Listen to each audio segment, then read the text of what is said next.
Já. Bom, vamos lá, começou a gravação.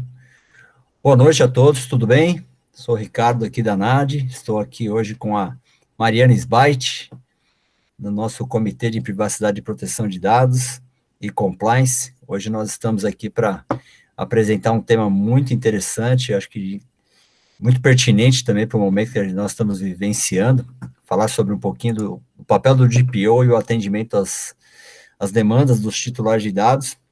Então, ninguém melhor para apresentar essa parte aí do que a Mariana Sbait. Mariana, hoje é um prazer aí estar com você novamente, para a gente falar um pouquinho sobre esse tema aí. Você que também é uma das experts nesse assunto aí, pode ajudar bastante o pessoal. Aí depois, no finalzinho também, eu faço um complemento com relação a algumas boas práticas, algumas automações, algumas questões relacionadas a plataformas que a gente consegue utilizar nesse sentido. E a gente pode fazer num formato de bate-papo, depois, quem quiser colocar algumas informações, serão muito bem-vindas, tá bom? Mariana, a noite é sua. Se você quiser, por Maravilha. favor, se apresentar para o pessoal aí. Obrigada, Obrigado. Ricardo. Boa noite, pessoal. Tudo bem? Meu nome é Mariana, né? Ricardo, um prazer estar aqui mais uma vez, né? Já é o segundo ou terceiro evento que a gente faz. Esse é um assunto muito interessante, né? Então, uma apresentação rápida. Meu nome é Mariana, eu sou advogada atuante na área de LGPD, sou DPO atuante também, certificada pela Exim. Hoje sou sócia do Libroc Camargo Advogados, um escritório grande em São Paulo, e a ideia hoje é trazer na prática, né, um pouco do que a gente vê no dia a dia, né? Claro que esse assunto daria horas e horas de discussão, de bate-papo, mas a ideia é trazer uma síntese do que a gente encontra, né, no nosso dia a dia, pelo menos nessa primeira parte. Então eu vou colocar aqui em modo apresentação, tá? Não vejo mais vocês, a tela, então fiquem à vontade, tá? Para me interromper ou para fazer qualquer tipo de pergunta, por favor. Eu só vou voltar aqui ao modo apresentação. Todos enxergam? Me ouvem bem? Sim, tá bom. Quem Sim, quiser também maravilha. pode colocar as perguntas no chat, que a gente vai organizando e depois a gente debate, tá? Obrigado. Exato. Então tá, eu deixei apenas 2 slides hoje simples, tá? A gente tem uma horinha aqui para explanar um tema que ele é muito minucioso, muito difícil, então eu dividi em duas partes. Falar rapidamente sobre a função do DPO e a gente já entra na temática de atendimento aos titulares de dados, tá?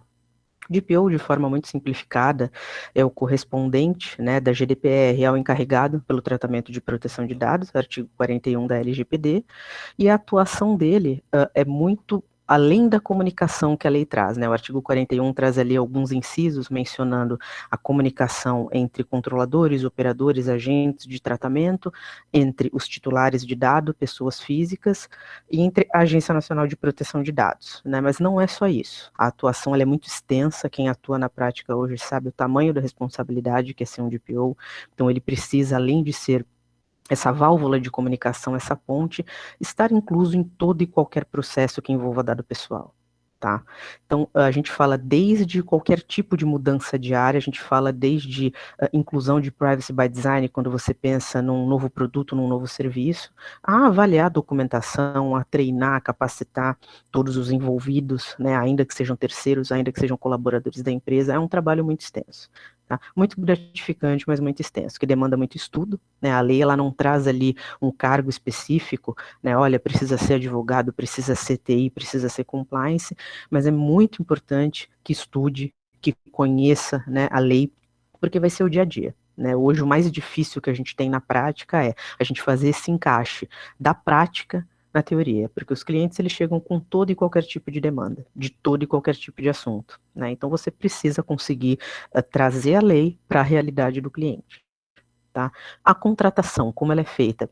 Duas opções normalmente, ou dentro da empresa, aquela movimentação, né, de setores, então você pega um funcionário, você nomeia como DPO e a partir dali ele começa a exercer aquela função, ou você faz a contratação de um terceiro. Né? Hoje o nosso escritório, por exemplo, a gente faz o DPO as a service. Né? Os clientes contratam o escritório, ou CNPJ, LBCA, para atuar como DPO. A lei também não trouxe nenhuma indicação de proibição. Então, você pode escolher um funcionário, você como empresa, e nomear, você pode contratar um terceiro. Subiu um barulhinho aqui. Alguma dúvida? Que eu estou fora da tela. Ou não? Não, acho que não. Não? Acho que não, Então não. tá, maravilha. Não, nem o chat? Então tá, porque foi barulhinho de chat, maravilha, qualquer coisa vocês me interrompem. Então, a contratação, o parâmetro é esse, você pega um funcionário, você nomeia ou você contrata um terceiro. Por que que as empresas têm optado por terceirizar? Dá mais trabalho, porque você acaba acumulando função quando você pega um funcionário, né, ainda que teoricamente seja mais barato, e você precisa ter muita atenção com o acúmulo de função e com conflito de interesse. Tá? Isso é algo muito complicado. No Brasil a gente ainda não vê tanto, mas na GDPR a gente já tem algumas condenações. Inclusive na Bélgica teve uma que foi para a mídia, né, que tinham escolhido o Head de Compliance como DPO. Por que que isso choca? Porque o DPO ele vai ser, além de todas as funções que ele já tem, uma espécie de auditor dentro da empresa. Então é muito complicado você trazer alguém que crie processos onde você vai auditar aqueles próprios processos. Então essa escolha tem que ser muito bem avaliada. Olha, eu quero alguém do jurídico, eu quero alguém do TI, eu quero alguém do compliance, maravilha, mas você tem que verificar se isso não vai ter um conflito na hora que ele for, de repente, vetar algum tipo de processo dentro da empresa, na hora que ele vai dar alguma recomendação, né, porque ele, por isso até tem aquele quê de independência que traz a lei. Hoje o DPO ele é colocado normalmente como um C-level. Normalmente ele está abaixo, na prática, de um CEO, por exemplo, porque ele tem esse nível de independência para ele conseguir trabalhar com um pouco mais de liberdade, né? Ele não pode ficar preso a uma supervisão, uma coordenação que discorde, por exemplo, de uma orientação, de uma recomendação e vete por conta disso, né? Claro, a escolha é sempre do controlador, o DPO, e isso é um dos pontos mais difíceis da gente explicar para os clientes. Ele tem um papel de comunicação, de ponte, de recomendação e orientação. A responsabilidade das decisões é do controlador. E isso é muito expresso na lei, né? A hora que você pega a definição de controlador, que diz a tomada das decisões, já deixa isso muito claro. Hoje, quando o cliente ele vai contratar, por exemplo, um DPO as a Service, ele traz demandas para você e quer que você defina, né, que você tome decisões, enfim, negociais, todo e qualquer tipo de decisão para ele. E isso é muito complicado, porque a gente tem um papel orientativo, a gente explica, olha, eu iria pelo caminho A. Aqui a gente costuma fazer como advogados, né, legal opinion, né, opiniões legais. Então a gente explica, olha, você tem aqui 3 caminhos, o A, o B e o C. O que te traz mais risco? O C, o que eu recomendo? O A. O que o cliente vai decidir, o que o controlador vai decidir fazer com aqueles dados, é responsabilidade dele. Isso é muito importante ficar claro. Né, quando, ainda que não seja um advogado, que o DPO seja um técnico, né, a parte de TI, a parte de SI ou qualquer outra profissão, é importante que isso fique claro. Né, essa divisão de responsabilidade. Tanto é que a lei, quando ela traz o tópico de por hora você não vê ali a responsabilidade do DPO, nem como pessoa física, nem como pessoa jurídica. É muito provável que mais para frente a ANPD vá trazer tópicos sobre isso, mas por hora não. Então tenham isso em mente, porque não é simples, né? Você dar uma recomendação e o cliente obedecer, isso já é muito difícil, normalmente eles discordam, muito por conta de andamento do negócio, né? A gente tenta evitar o máximo de breques possível, de travas possível, mas às vezes você precisa tomar alguma decisão ou dar uma orientação que vai mexer ali no fluxo do negócio. Tá? Então é importante vocês que já atuam como DPO, que tenham a ideia de atuar, tenham essa divisão em mente. Né? Nós temos um trabalho orientativo, né, onde a gente dá o guia, a gente dá o caminho, mas a responsabilidade, dito inclusive pela lei, vai ser sempre do controlador, tá? De tudo o que ocorre ali com os dados pessoais. Tá? Então, de forma muito sintética, esse é o papel do DPO, né? Artigo 41 da lei, a atuação em diversas vertentes dentro da empresa, tudo que tiver dado pessoal envolvido, o DPO precisa estar envolvido, e a contratação pode ser feita nesse formato. Pode ser um funcionário interno, pode ser um terceiro, né? Não precisa ter uma profissão específica, mas é sempre bom ter uma red flag com relação a conflito de interesse. Tá? Fica claro para vocês sobre DPO? Alguma dúvida? É tranquilo para vocês esse assunto? Posso seguir? Maravilha, então. Opa, pode sim, tô tranquilo. Então tá bom, maravilha. Qualquer dúvida que vocês tenham com relação a DPO, depois a gente pode voltar, tá? Agora a gente mergulha, tá, diretamente nos titulares de dados, nas demandas. Na minha opinião, hoje, de todos os assuntos que eu trato na prática, e a gente tem clientes muito grandes, a gente trata muitos hospitais, por exemplo, que tem dados sensíveis, hoje, hospitais e talvez as financeiras tragam as demandas demandas mais difíceis para a gente. Esse, para mim, é o tema mais difícil. Ainda que a gente fale que vazamento é difícil, que incidentes são difíceis, é difícil mesmo lidar, né? Você, enfim, conter um vazamento, ter uma contingência, mas hoje titulares de dados, para mim, acaba sendo o tópico mais difícil no sentido de ser minucioso, porque a gente não tem nada pronto. A gente tem um artigo 18 que traz ali os direitos que os titulares têm agora, a partir da vigência da lei, e a gente como empresa precisa proporcionar um meio deles conseguirem exercer os direitos, tá? E o detalhe é o fluxo, né? Como fazer esse fluxo, a lei acaba não direcionando, né? Um desenho de fluxo nem é, enfim, nem era o objetivo da lei, ela está ali para trazer o direcionamento, né? Como a gente vai proceder, isso a gente tem que criar posteriormente, o atendimento, né? Como fazer esse atendimento a partir da criação do fluxo e a transparência com os titulares de dados, tá? Então eu vou começar de baixo para cima. A transparência é provavelmente, se não for o mais, é um dos princípios mais importantes, né? Por quê? Porque é o começo de tudo. Ainda que a gente tenha a finalidade, que a gente tenha a necessidade, você precisa ser transparente com o titular. Quer seja ele um funcionário, um parceiro, independentemente. E tudo isso começa com a tua política de privacidade, né? Hoje, por experiência, quando um parceiro ou qualquer titular, ele entra no site do teu cliente, olha, deixa eu ver se essa empresa se preocupa com privacidade. As duas primeiras coisas que eles procuram, se tem um link de política de privacidade e se tem um link ou uma nomeação de DPO. Quando as pessoas veem isso nos sites, elas ficam mais tranquilas. Ainda que seja uma política provisória, ainda que seja apenas uma declaração de privacidade, isso denota um quê de valorização e preocupação da privacidade por parte da empresa. Esse é o primeiro ponto. Então, essa transparência, você quando cria uma política, você tem que ser objetivo, né? Falo por nós advogados, né? Juridiquês não existe numa política. Na verdade, juridiquês não existe mais em 2021, né? Fora do contencioso. A gente tem que ter uma linguagem objetiva, clara. É que, inclusive, quando você fala em qualidade de dados, que é outro princípio, você fala disso, de clareza, de facilidade de compreensão. Então, você ter uma política com o teu DPO nomeado, uma política objetiva, ajuda demais. Né? Outro dia eu tive um cliente que recebeu a seguinte pergunta, olha, eu queria saber, eu vi que você compartilha os dados aqui, só que não tem as empresas com quem você compartilha. E todo mundo tem políticas, se vocês jogarem agora política de privacidade no Google, aparecem milhões. Quando vocês vão lá em compartilhamento de dados, realmente tem aquela padronização. Compartilhamos seus dados com o terceiro pelos motivos tais. E na maioria das vezes não colocam as empresas, né? O ideal dos mundos é colocar. É trabalhoso? É. Mas quando você fala em transparência, olha, eu compartilho com fulano, ciclano, beltrano. E aí você vai falar, mas nossa, vou dizer com quem eu compartilho, não tem a ver com segredo comercial, industrial. Não. Você está falando ali com quem você faz o compartilhamento. Porque caso não esteja ali, você vai receber uma demanda de titular querendo saber. Te dá mais trabalho. Né? Principalmente se você não tem uma estrutura de atendimento e um fluxo montado. E a gente vai chegar lá. Então a transparência começa numa política objetiva, prática, em você ter o desenho, a identidade visual do teu site, né, do teu e-commerce, enfim, objetivo, né, colocar num lugar ali onde fique aparecendo mesmo o link de privacidade do DPO, isso ajuda bastante. Às vezes você entra no link, aí você procura, você entra em outra página que te remete para outra página, na quinta página que você vai conseguir, enfim, achar ali os dados do DPO. Isso dificulta.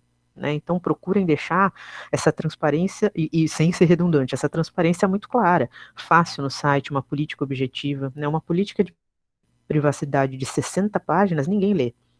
Né? A gente mal lê quando a gente compra alguma coisa, você dá o clique, né? Você mal lê termo de uso, imagina você pensar em 60 páginas. Então a transparência está muito voltada para isso, né? Isso diminui a quantidade de demandas. Se o titular entra lá e não vê, por exemplo, uma política clara, isso te gera uma demanda. Se de repente ele vai pesquisar algo que ele não encontra, isso pode te gerar uma demanda. E o ideal é ter zero demandas. Né? Eu trabalhei muito tempo com segurança e medicina do trabalho, as empresas usavam aquela placa, né, de 0 dias de acidentes. O ideal é zero demandas, porque dá muito trabalho. Dá muito trabalho, você acaba tendo que parar alguém, você tem que ter um fluxo montado, você vai ter que capacitar pessoas, você vai ter que trazer dados da empresa de dentro para fora, ainda que os dados sejam dos titulares. Então, assim, zero demanda é o ideal dos mundos. Né? É você conseguir fazer um trabalho organizado, um trabalho transparente. A gente sabe que é praticamente impossível, mas quanto mais prático, mais objetivo, mais transparente forem os teus processos, né, os teus tratamentos, facilita para você não receber milhões de demandas diariamente. Eu tenho grandes clientes que recebem demanda literalmente dia sim, dia não. Não é exagero. Todo dia sobe uma demanda. E aí você para responder, você para analisar. Tem gente na empresa que tem que parar, demanda tempo, demanda N coisas. Então é importante conseguir fazer essa organização de forma que isso seja assertivo, né, na hora que você receba uma demanda. Saindo da transparência para o atendimento. O atendimento e o fluxo, eles caminham juntos, né? Então, o que é sugestão, né, de como a gente normalmente costuma fazer? O fluxo, ele precisa ser desenhado, claro, objetivo, tá? Então, sugestões. Inicialmente, desenho do fluxo, né? Você vai capacitar funcionários, enfim, ou uma equipe de terceiros que você contrate para isso. Você vai fazer o desenho do fluxo, você tem que ter um caminho para a entrada da demanda, para validação daquela demanda, para validação daquele titular, para quem aquela demanda vai ser direcionada. Quando ela é validada, você vai chegar no DPO, você vai entender se sim você precisa atender ou não aquela demanda, porque vejam, tem uma diferença. Resposta você sempre tem que dar. Você não pode ignorar uma demanda, mas atender é diferente.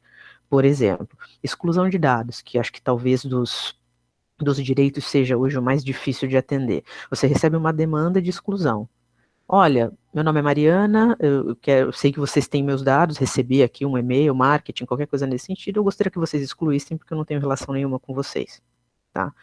E de repente a gente tem um contrato X. Vocês não podem simplesmente deletar os dados de imediato. Olha, a Mariana pediu para deletar, eu vou deletar. Não, primeiro a gente vai analisar a base. Por que esses dados estão aqui? Então, ter gestão de dados ajuda. Ter uma empresa organizada ajuda, que é o que a gente estava falando um pouco antes de começar a palestra. Organização, gente, é vida.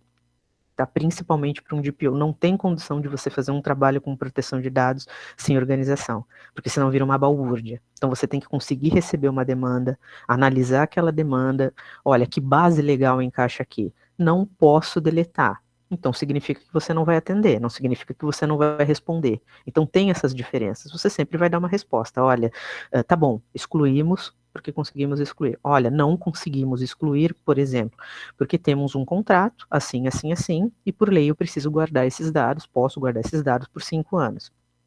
Está respondida a demanda, ela não foi atendida como o titular quis, mas vocês têm uma justificativa. Então, conhecer base legal é essencial. Hoje, para você conseguir trabalhar com LGPD, para você atuar como DPO, 2 pontos principais: conhecer princípio e conhecer base legal. Não dá para a gente trabalhar sem isso. Né? A gente já tem até de cor de tanto que a gente faz, de tanto que a gente atende, mas é importante. Porque às vezes o pessoal recebe uma leva de demandas, às vezes acontece, por receber 5 demandas num dia, entra todo mundo em pânico, as pessoas não conseguem se organizar para responder, e às vezes você não precisa atender nenhuma delas, basta você responder com base na lei. Olha, não consigo excluir isso aqui para você por conta disso, disso e disso. Olha, minha base aqui é proteção do crédito, eu não posso deixar de falar com você por isso. Temos um contrato em andamento com o banco X. Você tem uma dívida assim assado. Então, tudo vai ter uma explicação. Resposta você sempre tem que dar. Atendimento, não necessariamente. Tá? Tem essa diferença técnica. Então, e como que você chega nesse ponto? Você tendo o seu fluxo. O que normalmente eu sugiro? Né? Então, você tem a forma que você recebe, por onde esse dado entra. Você identificar o titular é essencial, você tem que saber com quem você está falando, e para quem trabalha com plataforma hoje, vocês vão ver que a maioria das plataformas, elas deixam espaço para você fazer upload de foto, ou para você tirar uma selfie com RG para validar, né? Fazem a autenticação normalmente por SMS, né? Ou por e-mail, você recebe no teu e-mail, valida e aí você consegue seguir na plataforma. Quem cria um fluxo manual interno da empresa, você vai ter, de repente, um canal para entrar a demanda, você vai analisar a demanda, validou a identidade do titular, você vai seguir para a equipe que você capacitou para isso, vamos verificar a demanda. Olha, a demanda é X. Passa para o DPO ou para essa equipe capacitada. Consigo responder isso aqui? Posso responder isso aqui? Consigo atender? Sim. E aí você vai formular a tua resposta, né? Ter KPI é interessante, né? Você fazer essa análise de dado, de realmente quantas eu recebo, o que eu recebo, a qualidade do dado, eu estou conseguindo responder, isso é importante, tá? Todo e qualquer tipo de melhoria para todo e qualquer tipo de processo. Então, pesquisa de satisfação ajuda muito ao final. Então, a gente passou por todos esses momentos. Recebi a demanda, validei a identificação, né? Autentiquei o titular, falando de forma técnica, peguei a solicitação, validei se consigo atender ou não, ok, vamos atender, passamos para frente, criamos uma resposta, devolvemos ao titular. Uma pesquisa de satisfação é importante. Olha, consegui responder, você foi atendido? Maravilha, você vai fazendo ali os teus níveis de performance. Olha, preciso melhorar nessa parte do fluxo. Olha, o fluxo está indo bem. Isso é importante, ajuda bastante, tá? E o prazo, né? E aí o prazo a gente entra num ponto muito interpretativo, tá? Se vocês forem ler a lei literalmente, e eles falam em resposta imediata, né, que o prazo de 15 dias entrou na cabeça das pessoas. Olha, são 15 dias. Quando você pega a letra da lei, ali está escrito imediato. Só que, claro, imediato é a resposta. Então tenham sempre isso em mente. Responder é uma coisa, atender é outra. Subiu ali, principalmente para cliente que usa caixa de e-mail, que hoje é a maioria. DPO, ponto, empresa X, blá, blá, blá. Subiu o e-mail, você já responde. Olha, boa tarde, solicitação recebida, verificaremos e responderemos em breve. Resposta padrão, ou como a empresa preferir utilizar.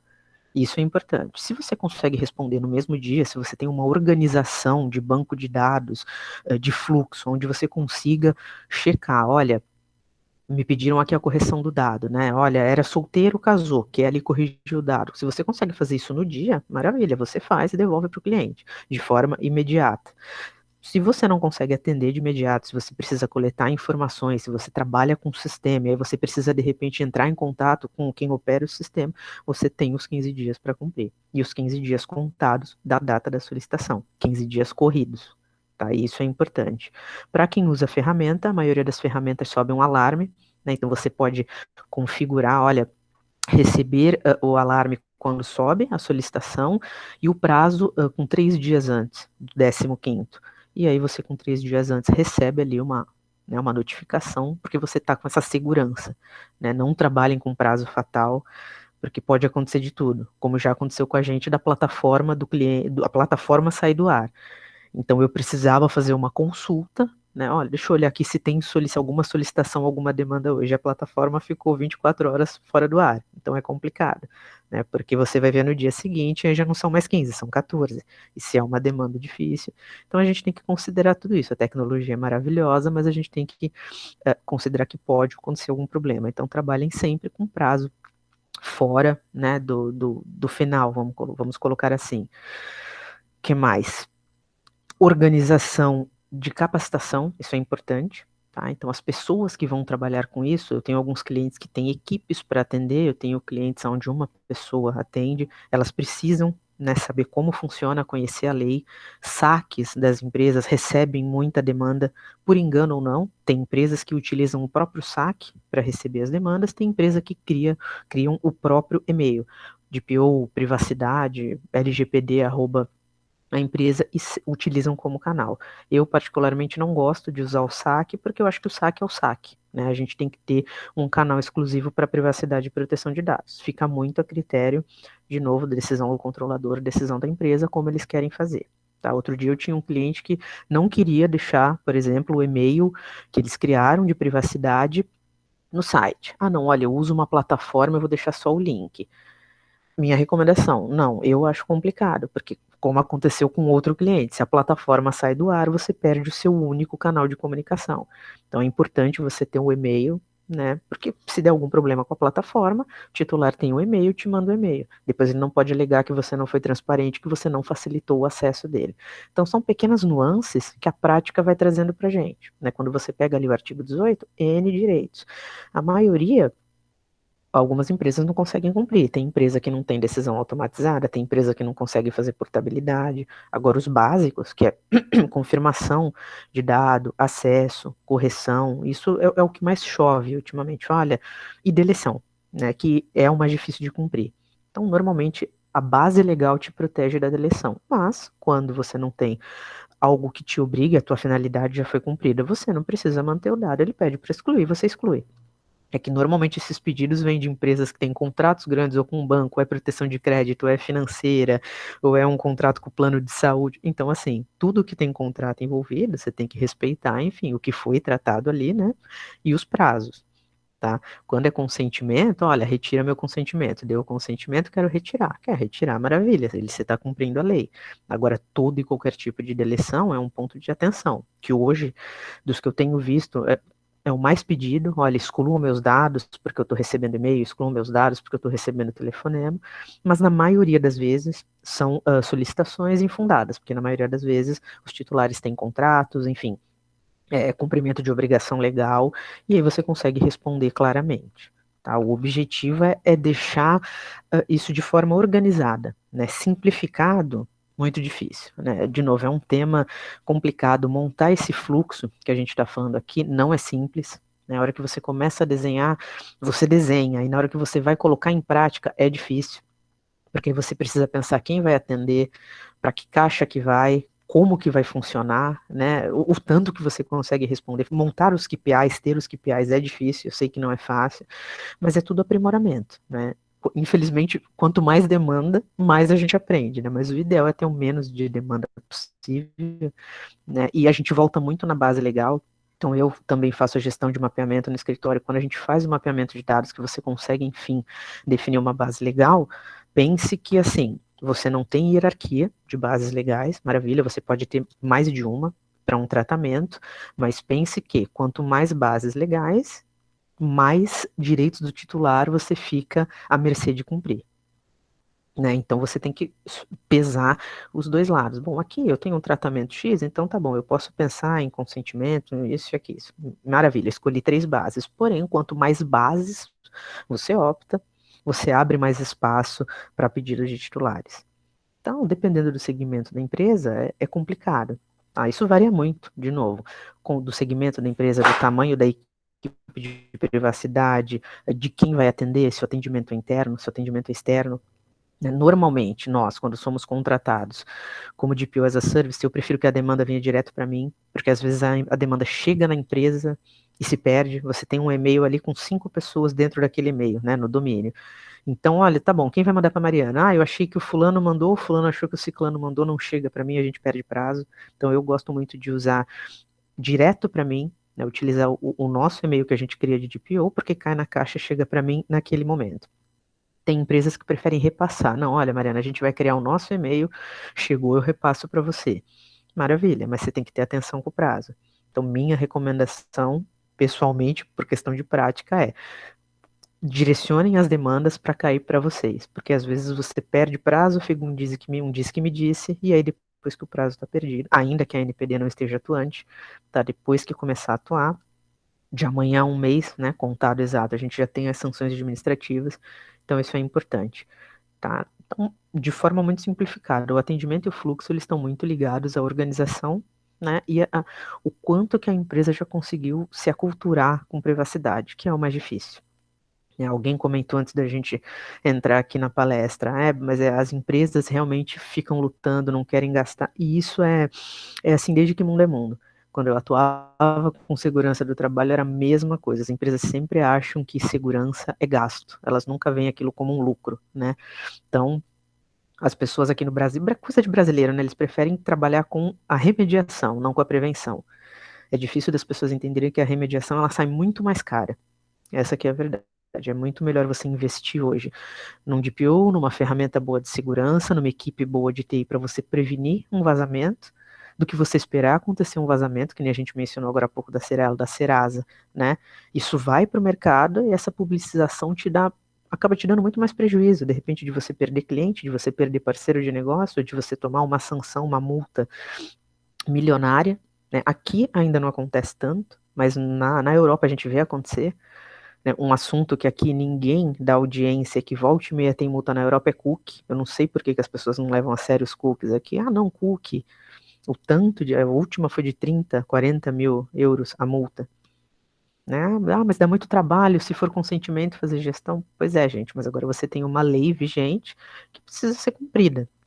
Então, assim, toda a minha experiência que eu tive com a parte de acidentes e incidentes em segurança do trabalho e hoje com incidentes em proteção de dados, o acidente e o incidente, eles sempre vão sair mais caro do que a prevenção. Raríssimas exceções. Então, é importante que a gente consiga levar essa mensagem para eles, né? Eu sei que é difícil, mas para evitar. todo tipo de transtorno, não só problema financeiro, como problema reputacional, né? Uma sanção administrativa, de repente, para ali, mas na sequência agora vem a judicialização, então você vai ter uma sanção administrativa, uma sanção judicial, isso é muito mais gasto de tempo e de dinheiro, né, do que se você tivesse montado uma estrutura, uma boa equipe de privacidade para poder, enfim, atender, porque isso aqui vai ser o dia a dia, né, demanda de titular de dados pessoais, isso para a área de DPO em específico, e vazamento de dado, é dia a dia. É aquele clichê que a gente tem quando a gente faz o primeiro curso de privacidade, não é se acontecer, é quando acontecer, é exatamente isso. Hoje a gente tem no escritório quase 100 clientes, entre projetos e DPO, e eu digo para vocês, demanda é dia sim, dia não. Vazamento, a gente já atendeu vários. Né? E mesmo empresas que não têm tanto cuidado, como empresas que têm. Olha, às vezes a empresa tem tudo, tem uma equipe boa, treinou, tem uma ferramenta boa, mas acontece, hacker não tem limite. Né? Assim, não tem.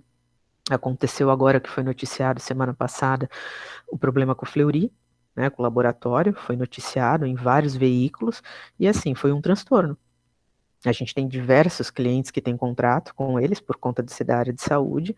Ninguém sabia o que que era, eles soltaram um comunicado e não dizia o que que era. Na hora que a gente bateu o olho, a gente falou, olha, deve ser um ransomware, pela historinha que eles contaram. De fato era. E assim, você tem toda a segurança do mundo ali, você tem uma equipe, você tem treinamento, mas os caras conseguem invadir qualquer coisa. Né? Privacidade hoje, total, a gente sabe que não existe. Não existe, eles invadem computador, celular, empresa, entendeu? E pagam em Bitcoin, não sei o que, em criptomoeda. Hoje tá assim. Então, depois eles colocaram um aviso lá, né, e disseram, olha, a gente tá aqui tomando as medidas, mas assim, foi um auê, porque tinha gente que precisava pegar exame e não conseguiu, tinha gente que precisava marcar cirurgia e não conseguiu, então pensa, morre alguém, quem que responde por isso? Porque você precisava marcar uma cirurgia de urgência e não conseguiu. Né? Você precisava pegar, de repente, o resultado do exame para trocar uma medicação com urgência e não conseguiu. É algo muito sério. Né? As pessoas acham que, como o Ricardo estava falando no começo, LGPD é fácil. Não é. Não é esse horror, né, que alguns colegas colocam, olha, vai quebrar a empresa. Não, não é isso. A LGPD ela não veio com o intuito de quebrar empresas. Não é isso. Né? Vai ser uma indústria da multa, que nem a CT, a gente ouve muito isso. Não é isso.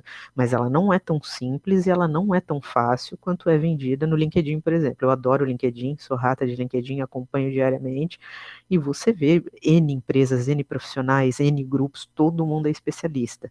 E não é tão simples, né? Então, quando for fazer adequação, quando for contratar um DPO, peguem, entendeu, empresas, pessoas referendadas, profissionais que realmente tenham mostrado resultado, que conheçam, porque não é tão simples, né? Demandas como essas não são simples de responder, né? Então você pega uma demanda, por exemplo, que nem eu falei, olha, vamos pedir para excluir.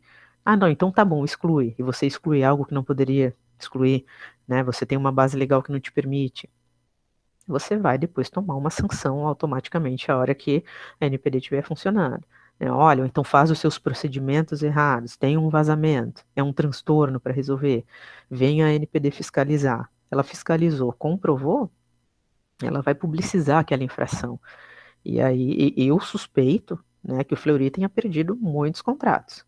Porque as críticas depois que a gente leu foram assim pesadíssimas, inclusive as próprias pessoas comentando embaixo das notícias, então você clicava lá nas notícias, tinha o pessoal comentando, tentei pegar meu exame, não consegui, até agora eu estou esperando, não me responderam, nunca mais trabalho com eles. Então é esse o preço, né? Às vezes você recebe uma multa, paga a multa, tudo bem, mas essa má publicidade acaba, enfim, atrapalhando muito a vida da empresa depois. Então, esses são alguns dos exemplos, né? A Serasa, o Fleury, enfim, N empresas que tiveram esses problemas e não necessariamente porque não se preocuparam com privacidade, né? O que eu falei para vocês, equipe boa, ferramenta, estudo, conscientização, mas não existe 100% de segurança. Né? Se alguém diz que existe, é mentira. Não existe. Nem técnica, nem física, né? Quando você fala em medidas físicas, medidas organizacionais, medidas técnicas, nunca há essa segurança 100%. Porque a gente está à mercê de outras coisas, né? Como um ataque hacker, por exemplo. Então, de repente te falta uma luz aí, te queima um gerador, te queima um servidor, você não tinha backup, foi tudo embora. Então, assim, se tem falhas humanas, se tem falhas técnicas, 100% não existe. Mas o que a gente puder fazer, né, para, enfim, tapar todas as lacunas, claro que vai trazer muito mais segurança, né? Tanto para o ambiente, como para esse traquejo para lidar com titulares de dados, tá? Fica alguma dúvida? Eu dei alguns exemplos. Se vocês tiverem qualquer dúvida, fiquem à vontade, porque eu sei que eu falo bastante, falo rápido. Deixa eu ver o chat se tem alguma coisa. Nós tivemos algumas dúvidas aqui, acho que seria até interessante você comentar também. Deixa eu abrir aqui, é porque eu escutei um Alguém quer barulhinho se alguém hora. quiser fazer algum tipo Se de alguém pergunta, quiser pode fazer, falar. fica à vontade, que eu vou olhar o chat. Hoje estamos aqui à vontade.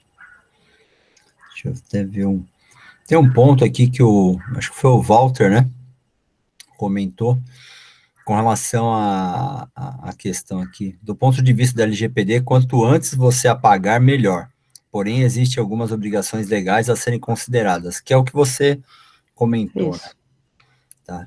Quando te pedem a deleção de algo que é deletável, maravilha, de imediato.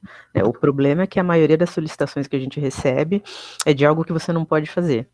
Né? Então, o exemplo simples, né, que a gente usa quando você vai fazer compra. Você falou, você fez uma compra, você deu os seus dados financeiros, maravilha. Aí você recebeu a compra em casa, você quer que eles deletem tudo, tá? Mas eles não conseguem deletar tudo porque eles têm outras obrigações a cumprir. Esse é um exemplo simples, né? Você firmou um contrato, você tem um prazo. Você pega, por exemplo, o fisco, né? A nota fiscal pedem que você guarde por 5 anos, você tem que guardar. Tem uma última pergunta aqui que está relacionada a isso. Alguém perguntou, existe alguma tabela de dados protegidos por lei? Então, leis trabalhistas e previdenciárias hoje são as principais. Tem documento que você guarda por 20 anos, por 30 anos, né? Funcionário foi mandado embora, né? Ele tem até 2 anos para entrar com a ação. Você não pode deletar, queimar tudo que era dele, porque se ele entra com uma ação, depois a empresa precisa ter como se defender. Então, existe, se vocês procurarem na internet, vocês vão achar tabelas de temporalidade. E lá tem, por quanto tempo que você tem que guardar, por exemplo, isso te ajuda com a tua política de descarte, de retenção, por quanto tempo você tem que manter contrato, documento X, documento Y, fala de lei trabalhista, de lei previdenciária, ajuda bastante, porque não é assim, né, olha, deleta, exclui, e você vai excluir, né, você tem que analisar o processo, a base legal, se você puder excluir, maravilha. O foco da lei é esse, né? Aí a gente cai no ciclo de vida. Você coletou o dado, utilizou, tratou, armazenou, cumpriu a finalidade, você deleta, maravilha. Porém, você tem que considerar as exceções, né? Considerar quando que você não vai poder deletar. Eu acho que um cuidado também que todos nós temos que ter é com relação às relações consumeristas, né? Então, com certeza os clientes, ex-clientes, vão ter alguns, né, vão solicitar essas exclusões, mas a gente nunca sabe também, daqui meses ou anos, esse ex-cliente pode vir a processar a empresa, você precisa de um histórico, você precisa, por mais que você anonimize alguns dados, você precisa ter esse lastro, né? Então, acho que é um cuidado que não é simplesmente sair excluindo tudo que é dado só porque o titular solicitou, né? Pelo menos eu acho que tem que ter alguns cuidados com relação a isso, né? Tinha Boa outra noite, eu poderia fazer uma pergunta aqui da pergunta? Melissa. Oi, pode. Claro. Era sua mesmo que eu ia ler aqui, noite. Melissa, pode ler. Boa noite. Obrigada. Para situações atípicas, como, por exemplo, na área trabalhista, uma pessoa que restou afastada por um problema de doença e ofere benefício previdenciário. Esse contrato ele está suspenso e a empresa teria que guardar os documentos desse empregado por um tempo indefinido até que essa causa de suspensão voltasse, certo? Tem problema a empresa ficar com esse documento até para se proteger de eventuais ações trabalhistas, fiscalização, enfim, por tempo indeterminado? Como que funciona essa questão de guarda? O tempo indeterminado é o que mais assusta a gente quando a gente vai fazer mapeamento, né? Que você pergunta ali, por quanto tempo você armazena? Na hora que você vê tempo indeterminado, você fala, pronto. Eu já tive um cliente que tinha 20 anos de banco de dados, você fala, meu Deus do céu, por que ele guardou tanto tempo? Então, se aí, nesse caso, ainda que o contrato esteja suspenso, se você está coberto pelo que diz a CLT, não tem problema. Então, a gente vai voltar como funciona esse armazenamento, né? Como funciona essa guarda de dados. Você tem que sempre tem que ter uma lei que te respalde. No caso, a maioria das vezes, cumprimento de contrato ou cumprimento de obrigação legal. Se a CLT te dá essa possibilidade de você ter um contrato de trabalho que engloba tudo, você falou num afastamento, passou para a lei previdenciária, e a lei previdenciária diz que o contrato está suspenso pelo motivo X e Y, você tem ali uma lei que te respalde. O que a gente não consegue é você ter uma base de dados X, sensíveis ou não, e você não consiga justificar o porquê que aqueles dados estão ali. Aí você mesma falou, olha, o contrato está suspenso, a empresa tem que guardar, porque a pessoa, enfim, está afastada, uma hora ela vai retornar, vai passar por uma perícia, e aí sim, vai voltar a trabalhar ou não, e ainda que volte, vamos ver se a empresa vai querer manter ou vai rescindir o contrato, se tem ou não qualquer tipo de coisa que envolva a relação trabalhista, você está coberto ali pela CLT, ou se você teve um afastamento pelo INSS, o previdenciário, ele está cobrindo, né, você está cumprindo uma obrigação legal. O que acontece às vezes é, olha, preciso que você delete, não deleta, eu quero manter esse dado. Tá, mas baseado em qual hipótese da LGPD? Não tenho. Aí você realmente não tem como se defender. Normalmente, legislações trabalhistas e previdenciárias, elas cobrem com mais facilidade. Tá? Elas têm prazos extensos, inclusive, aquela parte de documentação, inclusive de INSS, FGTS, tudo isso é lei. Então é mais tranquilo. Se vocês jogarem, como eu falei, a tabela de temporalidade, são sempre duas legislações que vocês vão encontrar de imediato, trabalhista e previdenciária. Perfeito, obrigada. Imagina, eu ia ler a tua pergunta aqui, não sei se é a mesma, Melissa, você perguntou para quem utiliza e-mail, né, como saber se a pessoa é realmente titular. Normalmente, na prática, como as pessoas têm feito?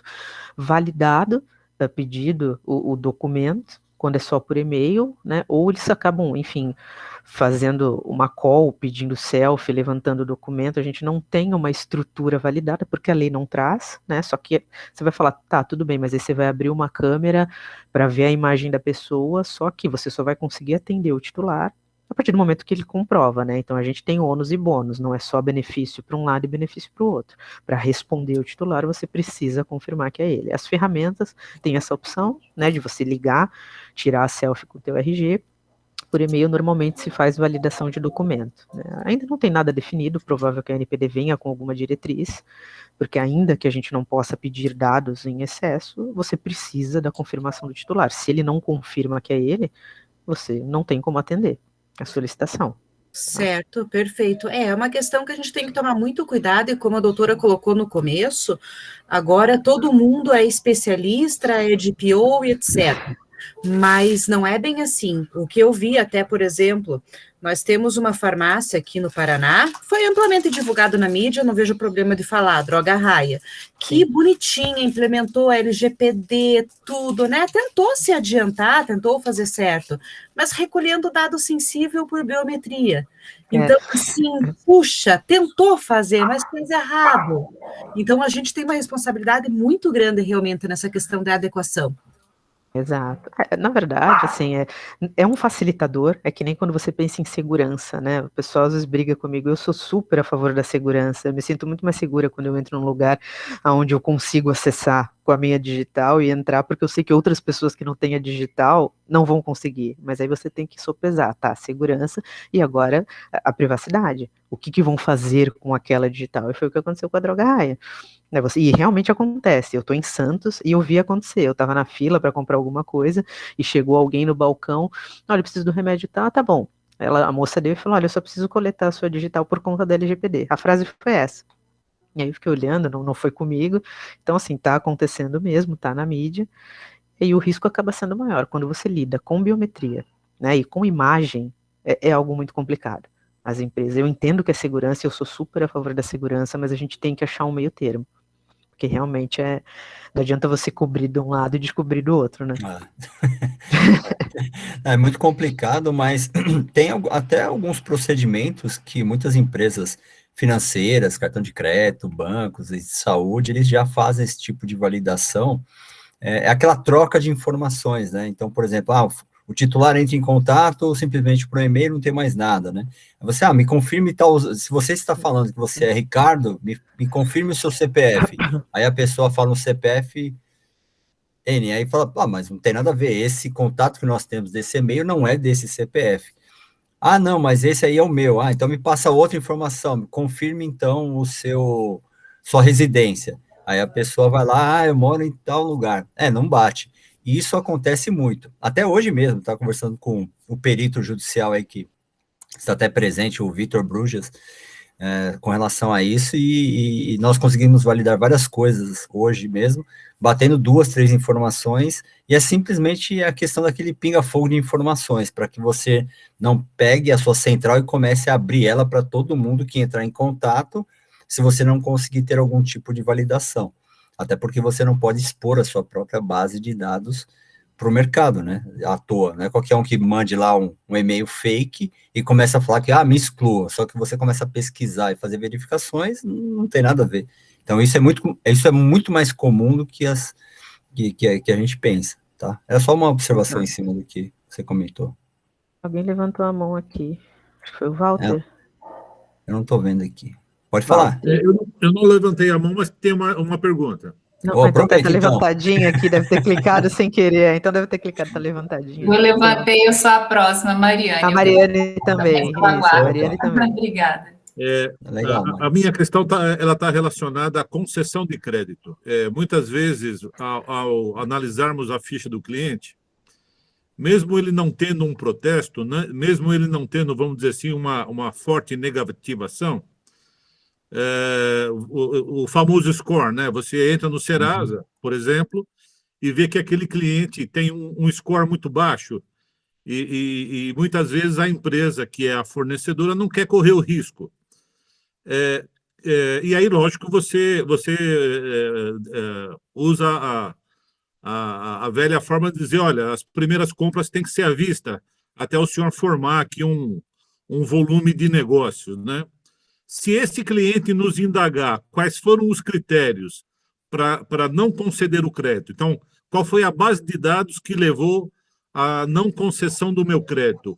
Eu sou obrigado a abrir esses dados a esse cliente insatisfeito ou não?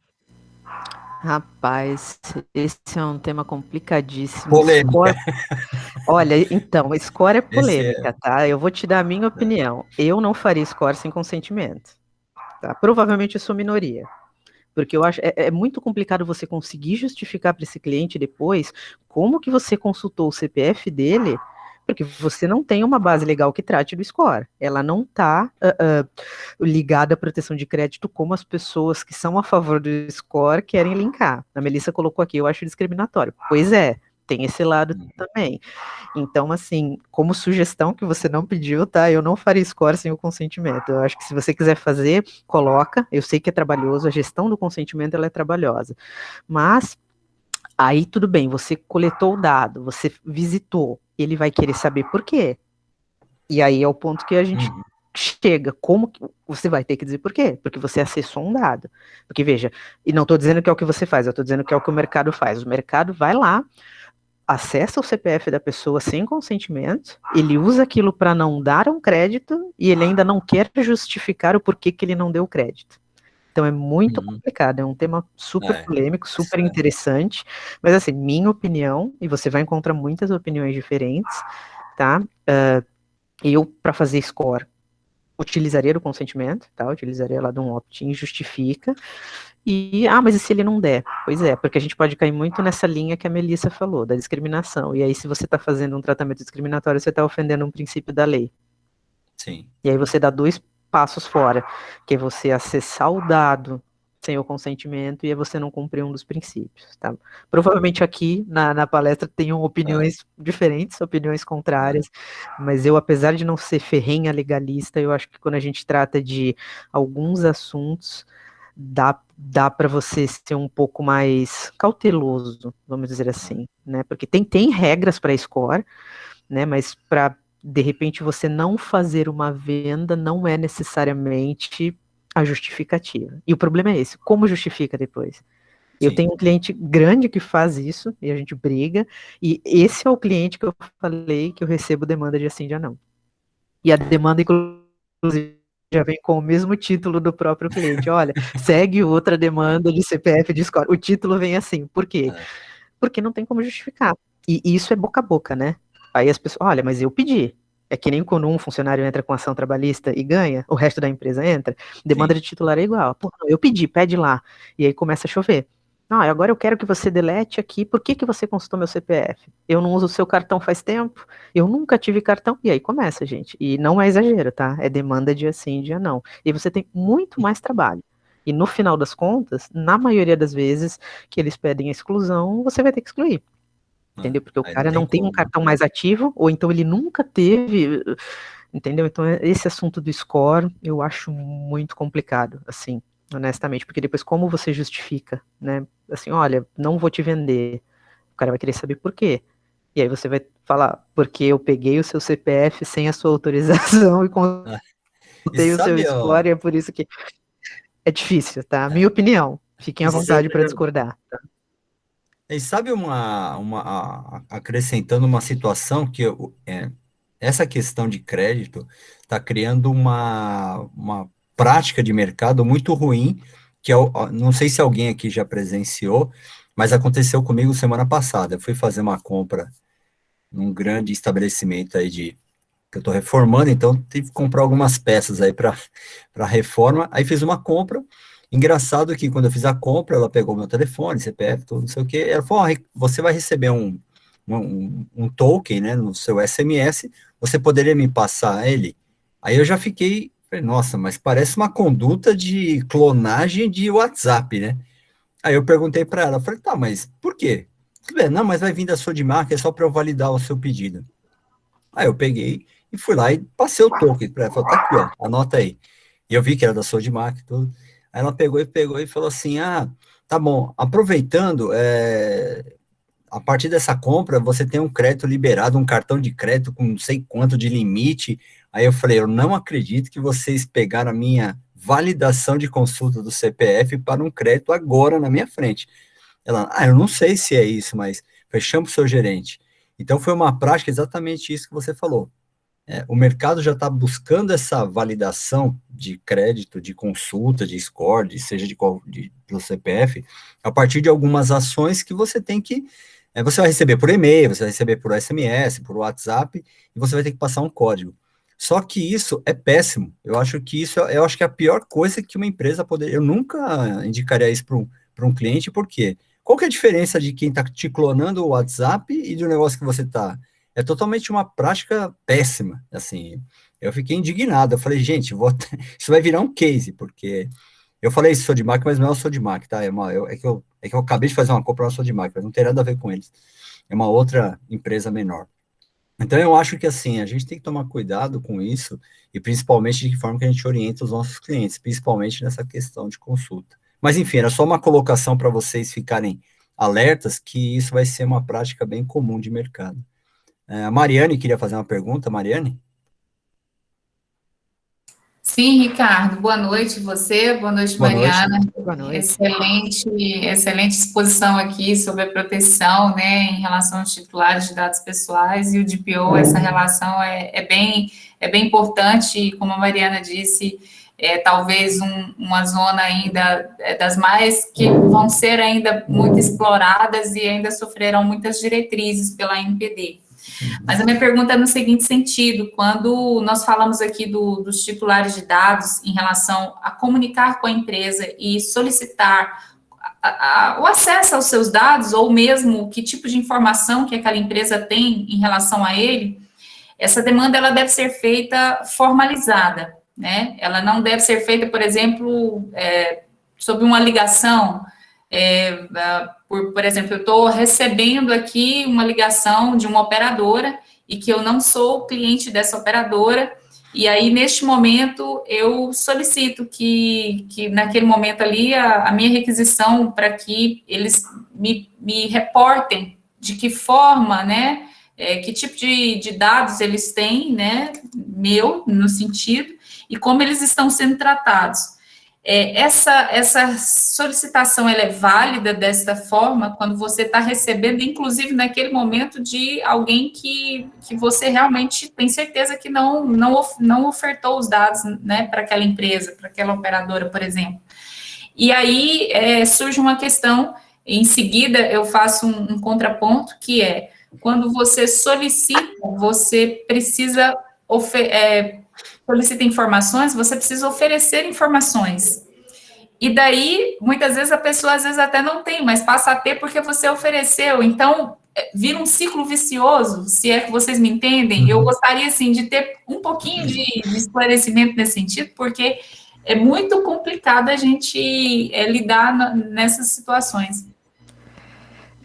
É uma troca, né? Então, o problema a gente fica muito, quando eu digo a gente, eu sempre procuro olhar com a visão do titular também, ainda que eu atue para empresas, porque eu acho que a gente entendendo os dois lados fica mais fácil da gente criar as respostas mais corretas, né? Então, é o que você falou, eu acabo oferecendo dado, então você recebe uma ligação de uma pessoa X, querendo informações, tá, mas antes disso eu preciso validar as informações dela.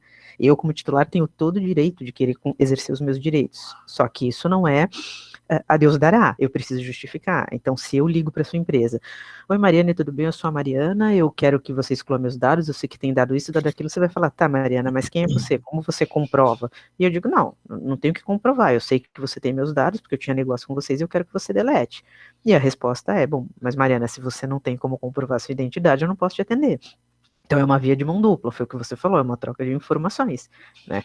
O titular acaba tendo aquela hipossuficiência, né, do direito trabalhista, do direito do consumidor, que eu sempre fui fã, tá? Eu sempre procurei olhar pelo lado do hipossuficiente, mas é uma mão é uma via de mão dupla, que nem o legítimo interesse, né? Ah, tudo bem, é legítimo interesse da empresa, eu preciso, tá? Mas o legítimo interesse, ele tem 2 pontos, ele tem o lado da empresa, o interesse legítimo da empresa, mas ele também tem que ter o equilíbrio com os direitos dos titulares. Então, tem que ter uma troca de informação. Primeiro, você vai ter que confirmar quem é o titular. Maravilha, ele vai. Então, é uma troca, ele vai confirmar quem ele é, você vai verificar as informações dele. Você vai responder, não necessariamente você vai atender, porque se você tem uma base legal que te permita não atender, você não vai atender. E não é porque você não quer, é porque o fluxo funciona dessa forma, é porque a lei traz dessa forma. Então, acaba sendo uma via de mão dupla, são obrigações dos dois lados. Sim, ele tem o direito de ser atendido, né, de ser respondido, mas a empresa também tem a parte de direitos dela. Porque é muito complicado, eu entendo perfeitamente o lado das empresas. Vira uma bagunça. As pessoas estão tendo que gastar dinheiro, criar budget que elas não tinham, entendeu? Então, assim, não é tão simples, não vem para quebrar.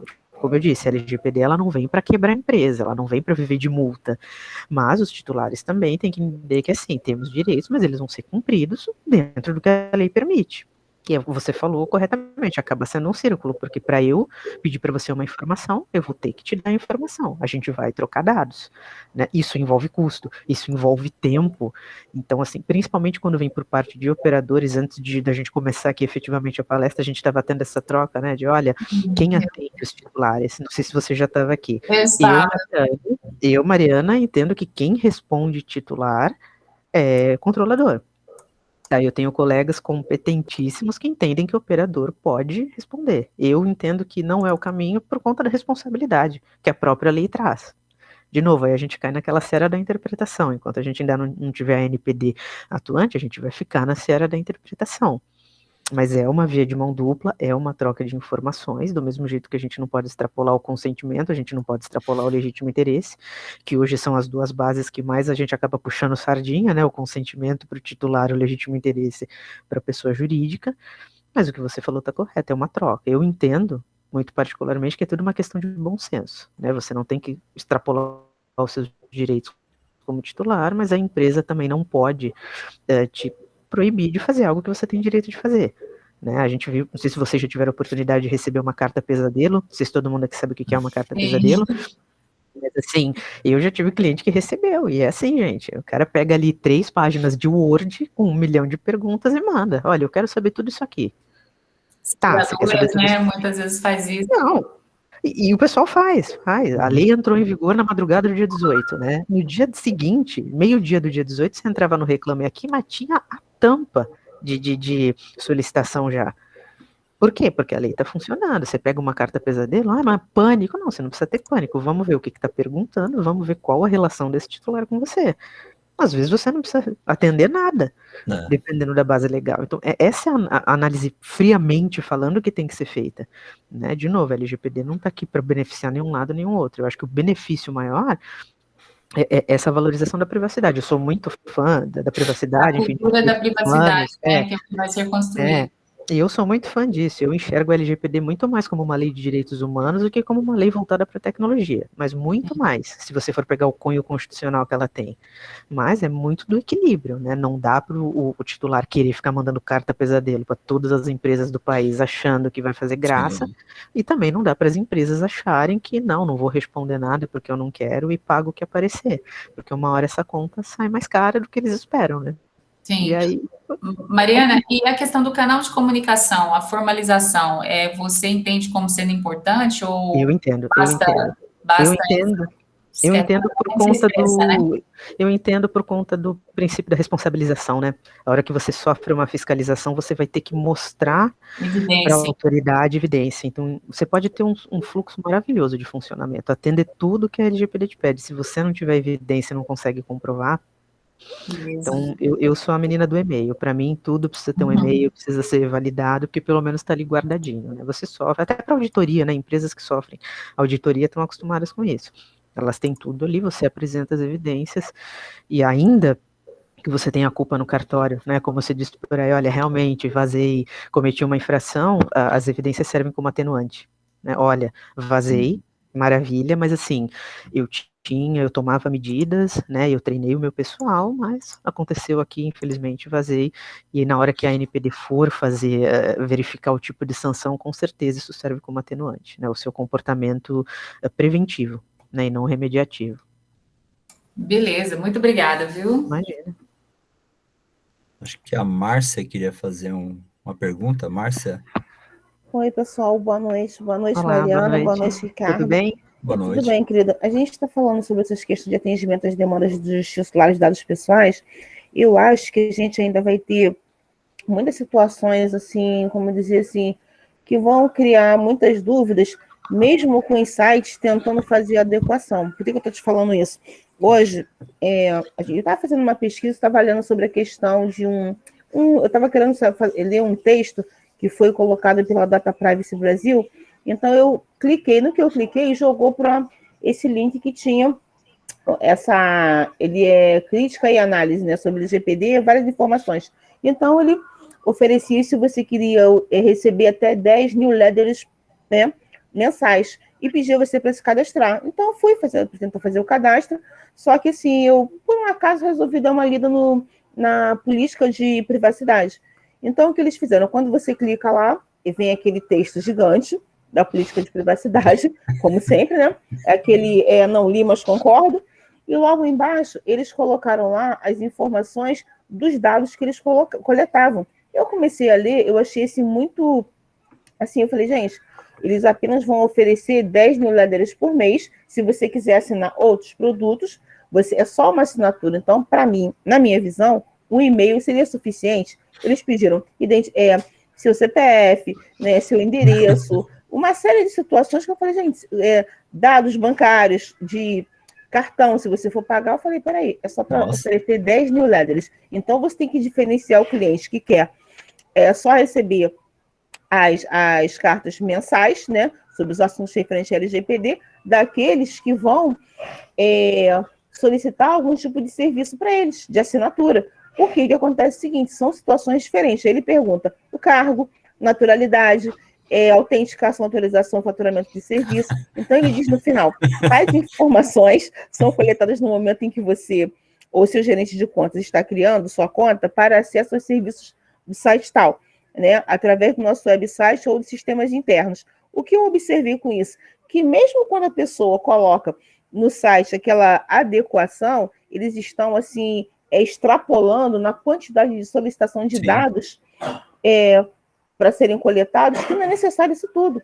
Então, o cara me pede identidade, CPF, nome, sobrenome, e-mail. Quer dizer, ele pega toda uma gama de informações de dados dos titulares, né, para poder obter um consentimento que vai criar uma série de problemas lá na frente, porque ele vai ter uma gama de dados para tratar, para armazenar e para tomar conta. Você imagina ele fazendo isso de 10 mil usuários. Em pouco tempo, o DPO vai estar louco, né? Completamente. Né? Aí vocês estão falando sobre essas questões, eu estou aqui analisando, então eu quis pontuar essa situação, porque mesmo com a adequação que a gente está vendo aí, a adequação dos sites, tudo assim, as pessoas estão fazendo as coisas correndo, como a Mariana falou no caso da droga raia, só para dizer, não, eu estou adequado. Mas vai chegar um momento em que a ANPD vai verificar que você pensa que está adequado, mas você não está. Aí você vai ter que fazer uma readequação, né? Então, nós teremos a adequação da adequação. Foi o que eu observei. Aí eu queria colocar isso para vocês. E o gasto está aí, né? Imagina, o gasto está aí. Enquanto as pessoas não botarem a minimização na cabeça, eu entendo que aqui no Brasil eles só vão botar a minimização na cabeça na hora que as multas começarem a vir, porque o brasileiro tem essa cultura, mexe no bolso. Infelizmente. Aqui é assim, a gente falou do cookie agora há pouco. E eu tenho colegas que, não, imagina, cookie, eu sou audacioso, eu prefiro deixar o cookie. Tá bom, mas ainda não dá multa, então, ainda. Mariana, como eu digo, cookie pra gente aqui ainda é biscoito em inglês, nada mais que isso. Eu sempre falo nas reuniões, cookie ainda é biscoito em inglês pra muita gente. As pessoas não levam muito a sério, e aqui a gente sabe que a cultura é assim, todas as leis aqui, a época que vingou o compliance foi assim, né? Não, compliance não é nada, aí teve aquele boom do compliance, anticorrupção, todo mundo correu. Hoje em dia as pessoas levam na flauta. Infelizmente, é da cultura. Né? Acho que a NPD não vai vir multando de imediato. Vi até outro dia uma palestra do Fabrício Mota dizendo que primeiro vai ser orientativo, né? Mas eu entendo que aqui no Brasil, enquanto fica só na orientação, não funciona. Não funciona. Aqui não funciona porque a cultura do povo é assim, infelizmente. Então, mas isso você vê muito, né? Que nem você pegar, você assistir uma palestra, que nem a gente está fazendo aqui de graça. Você pede lá o e-mail e o nome. Maravilha. Ó, a finalidade é assistir a palestra. No dia seguinte você começa a receber e-mail marketing. Então, você está desviando a finalidade. Não, mas me deram um e-mail. Não, mas te deram um e-mail, o consentimento, o nome, para você assistir a palestra. E aqui é assim, aí pinga e-mail marketing, pinga isso, pinga aquilo. Mas tem opt-in. Tá, mas o opt-in foi para a palestra, não foi para... Então, assim, aqui é muito difícil, né? Primeiro, porque as pessoas têm que interpretar. Segundo, porque aqui a gente tem essa cultura do dar o jeitinho, de ser mais fácil. E não tem como ser mais fácil, né? Tá escrito na lei que você não pode, por exemplo, tratar dado pessoal sensível para legítimo interesse. Está escrito lá, não pode. Que você não pode desviar a finalidade e acumular. Não pode. Né? E as pessoas querem, como diz minha mãe, dar murro em ponta de faca. E a hora que o bolso começar a ficar um pouco mais vazio, talvez eles entendam, né? Mas segurança, qualquer tipo de segurança, segurança patrimonial, segurança do trabalho, segurança e privacidade, né? Dados pessoais, é prevenção. Não tem outro caminho. Claro que tem coisa que, assim, você prefere pagar para ver, o nome disso é apetite de risco. Tem empresa que fala, não, olha, eu prefiro aceitar isso aqui, né? Como dizem por aí, se der ruim, a gente vê, tudo bem. Mas segurança é prevenção, não tem outro caminho, né?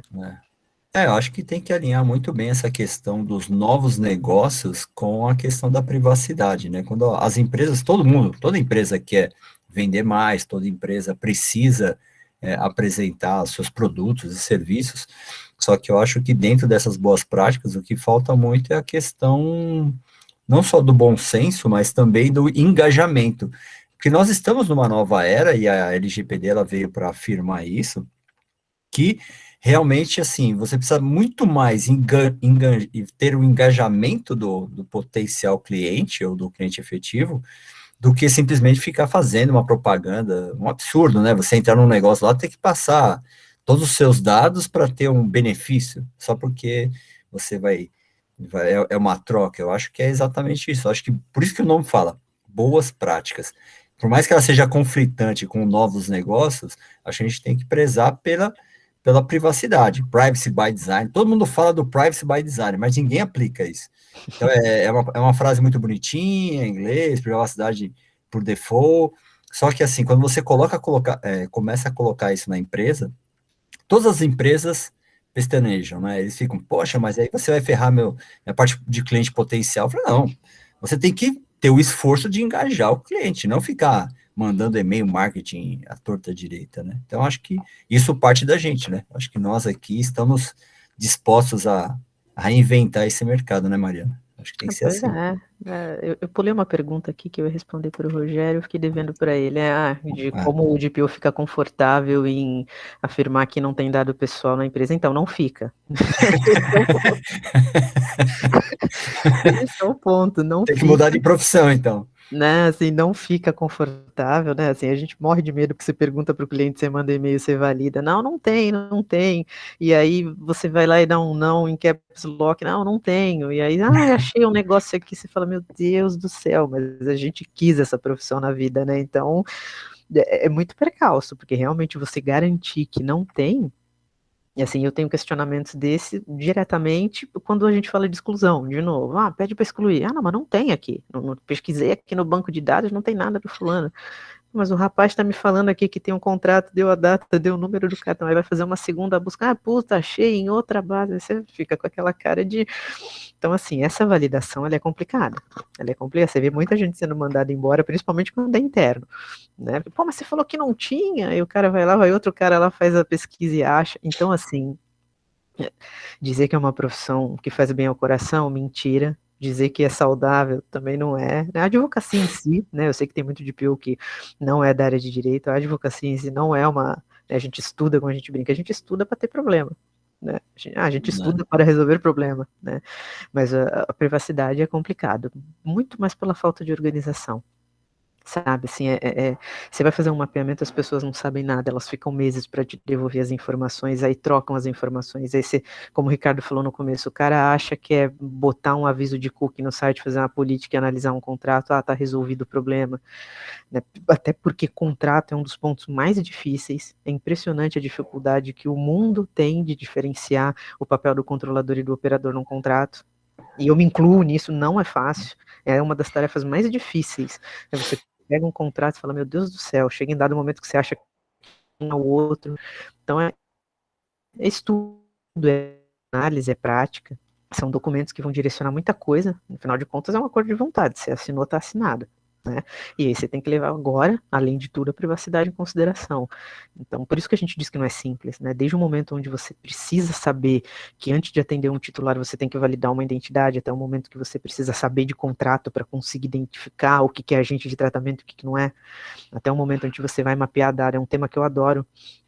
Adoro mapeamento de dados, sou minoria também, mas é extremamente difícil, porque é a partir dali que você vai conseguir chegar em todas as lacunas, aplicar as suas medidas. Então, não é um trabalho simples, né? Você hoje trabalhar com privacidade não é barato, ainda que a gente veja no mercado o mesmo trabalho oferecido por 30 mil reais e por 3 mil reais, né? É estranho, mas assim, é algo a se desconfiar também, sabe? Tem trabalhos que não são baratos, é isso. Não dá para você, né? Ferramentas que você utiliza não são baratas, mas são coisas que te ajudam, que previnem, né? Assim, dizer que a gente tem paz no coração diariamente é mentira, mas para quem gosta, eu gosto muito da área, demanda muito estudo, né, e muita atenção, muita disciplina, isso é fato, porque um dia você lê a lei, você entende que é isso. Não, aqui eu acho que é consentimento, daqui a pouco você pega uma situação do cliente e fala, não, que nem eu estava falando agora com Muito o Rodrigo, subjetivo, aqui, né? aqui no chat. Não, mas cabe legítimo interesse o cookie, concordo, também cabe. É que eu sou um pouco fã de consentimento, ainda que a gestão seja mais difícil, mas cabe legítimo interesse. Eu sou um pouco reticente com legítimo interesse, confesso, mas cabe, desde que você consiga, o segredo é você encaixar na base, né? Não é porque eu quero, não, mas eu escolhi porque eu quero. Se você consegue botar uma lógica, maravilha. A lei te trouxe ali 10 hipóteses. O segredo é encaixar em uma delas. Encaixou em uma delas, você está tranquilo. Né? O problema é que esse encaixe é muito difícil, né? A gente, antes de começar a palestra, os colegas do escritório falaram, vou entrar lá para te fazer uma pergunta de enriquecimento de base. Gente, é um dos temas mais difíceis da atualidade. Base de dados. Entendeu? Porque assim, né, deixo ou não deixo dado? Por que eu não posso deixar? Posso comprar? Não posso. Como que funciona? Isso é dificílimo. Então, assim, e você não tem um artigo na lei, infelizmente, que diz do enriquecimento de base. Se tivesse, que proíba, maravilha. né, expressamente, né? Entendeu? Você pode fazer muita coisa. O difícil é você encaixar a tua prática na teoria. Né? Às vezes você não... Tanto é que o consentimento era a base das bases no começo. Depois as pessoas começaram a estudar. Para o titular para você titular, o consentimento é a melhor base. Agora, para a empresa, não é. Então, depende do lado que você está, do quanto você estuda, né? Então, assim, o Rodrigo está falando, o problema do consentimento é provar que aquele cookie do internauta, então, tem essa parte da tecnologia, da informação, da segurança da informação, né, que também não é tão simples você comprovar as coisas. Então, eu defendo que, assim, claro que a gente não vive só de certificação, só de estudo, a gente precisa da prática, mas a gente não pode parar de estudar isso aqui. Né, porque com fazer esse tipo de evento traz muita troca, traz muita informação. Eu participo de vários grupos de estudo por conta disso, porque às vezes a minha visão é diferente da visão do Ricardo, mas às vezes para o meu cliente a visão do Ricardo é melhor, Aí você para e pensa, não, peraí, eu não concordo com isso, né? Não, eu não concordo, eu não acho que é, mas para o cliente é melhor.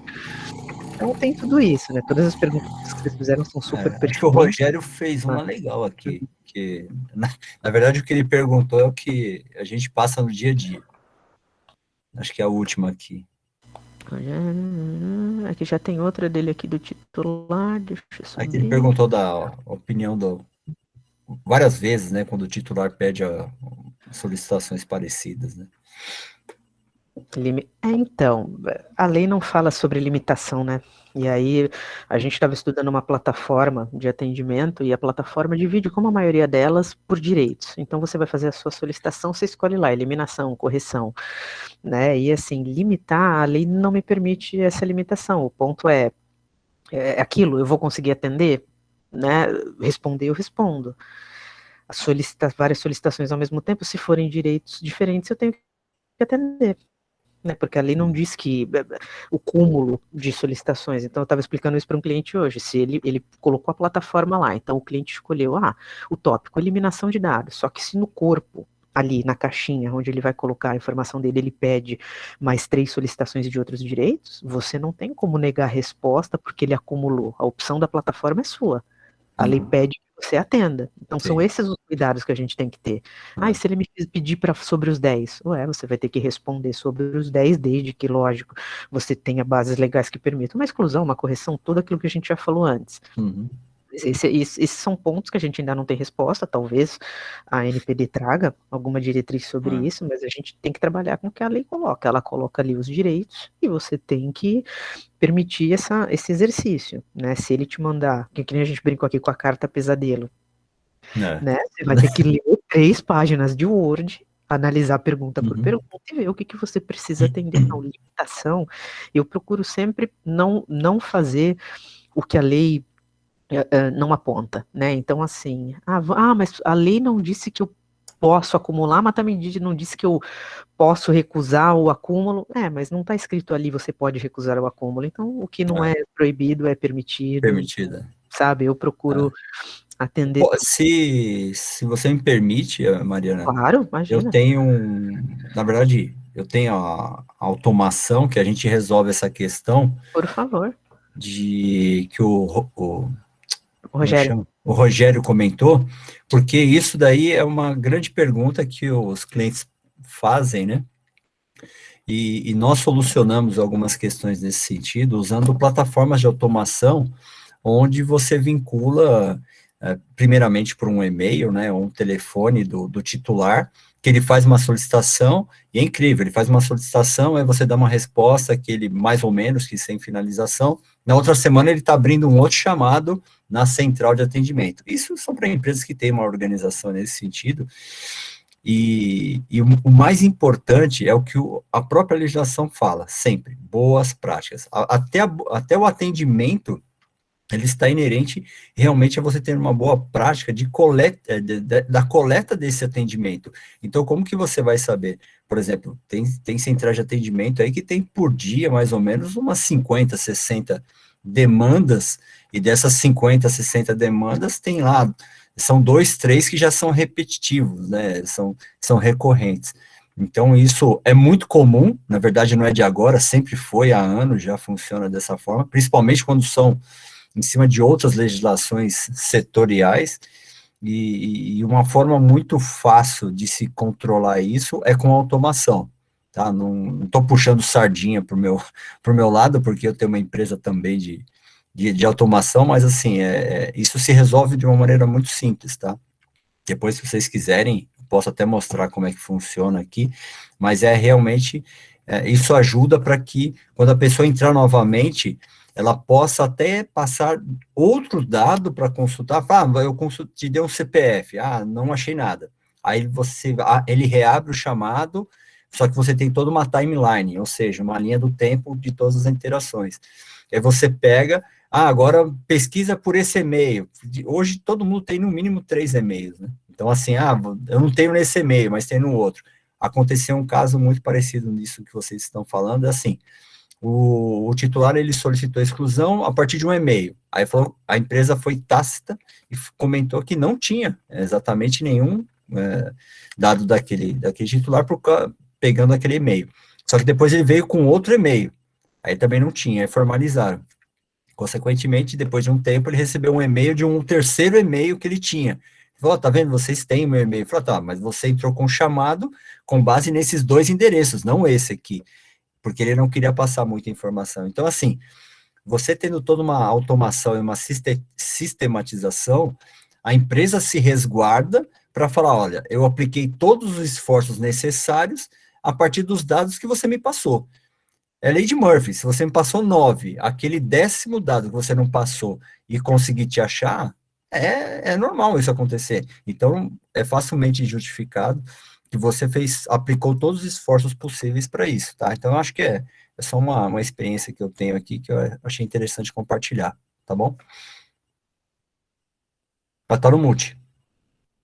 Desculpa, maravilha. Se você quiser mostrar depois a ferramenta, você fica à vontade. Tá. Não, tira a do pessoal, depois eu mostro pro pessoal aqui que eu preciso abrir. Se o pessoal tiver mais perguntas, a gente fica à vontade. Eu estou um pouco sem voz por conta da rinite, mas por favor. Ainda vivo. Essa mudança de tempo não dá. Mas o tema é interessante, a gente ficaria horas aqui falando, né? Tem muita dúvida, tem muita coisa para ser estabelecida. Mas eu prefiro sempre ser um pouco mais cautelosa, sabe? Quando trata de direito, quando trata de responder da forma mais completa, ter a evidência, como a gente falou com a Mariane agora há pouco, né? Na dúvida, respondo ou não respondo, responde, né? Porque, assim, é melhor pecar pelo excesso do que pela omissão, né? Você, de repente, deixar de dar uma resposta e ser acionado por isso, depois a dor de cabeça é muito maior. É o caso lá da biometria, né, da droga raiva, é um grupo grande, teoricamente deveria ter uma equipe grande, e às vezes o pessoal peca por detalhe, né, assim, né, veja, não é tanto detalhe, porque a gente sabe da importância do dado sensível, mas assim, às vezes para facilitar a própria operação, a empresa, né, e sai caro, né, assim, eu prefiro ser um pouco mais cautelosa, né, enfim. Legal. Paulo Alguém colocou, tem mais alguma? O Paulo colocou uma das melhores práticas de se evitar a carta pesadelo é oferecer entrada padronizada. Alguém tem mais alguma pergunta para a gente finalizar? Eu gostaria de fazer uma colocação que a Mariana acha. Já parou para pensar no papel do advogado, Mariana? É controlador ou operador quando está rapaz. Rapaz, aí é complicado. É só pergunta dúbia, né? Depende.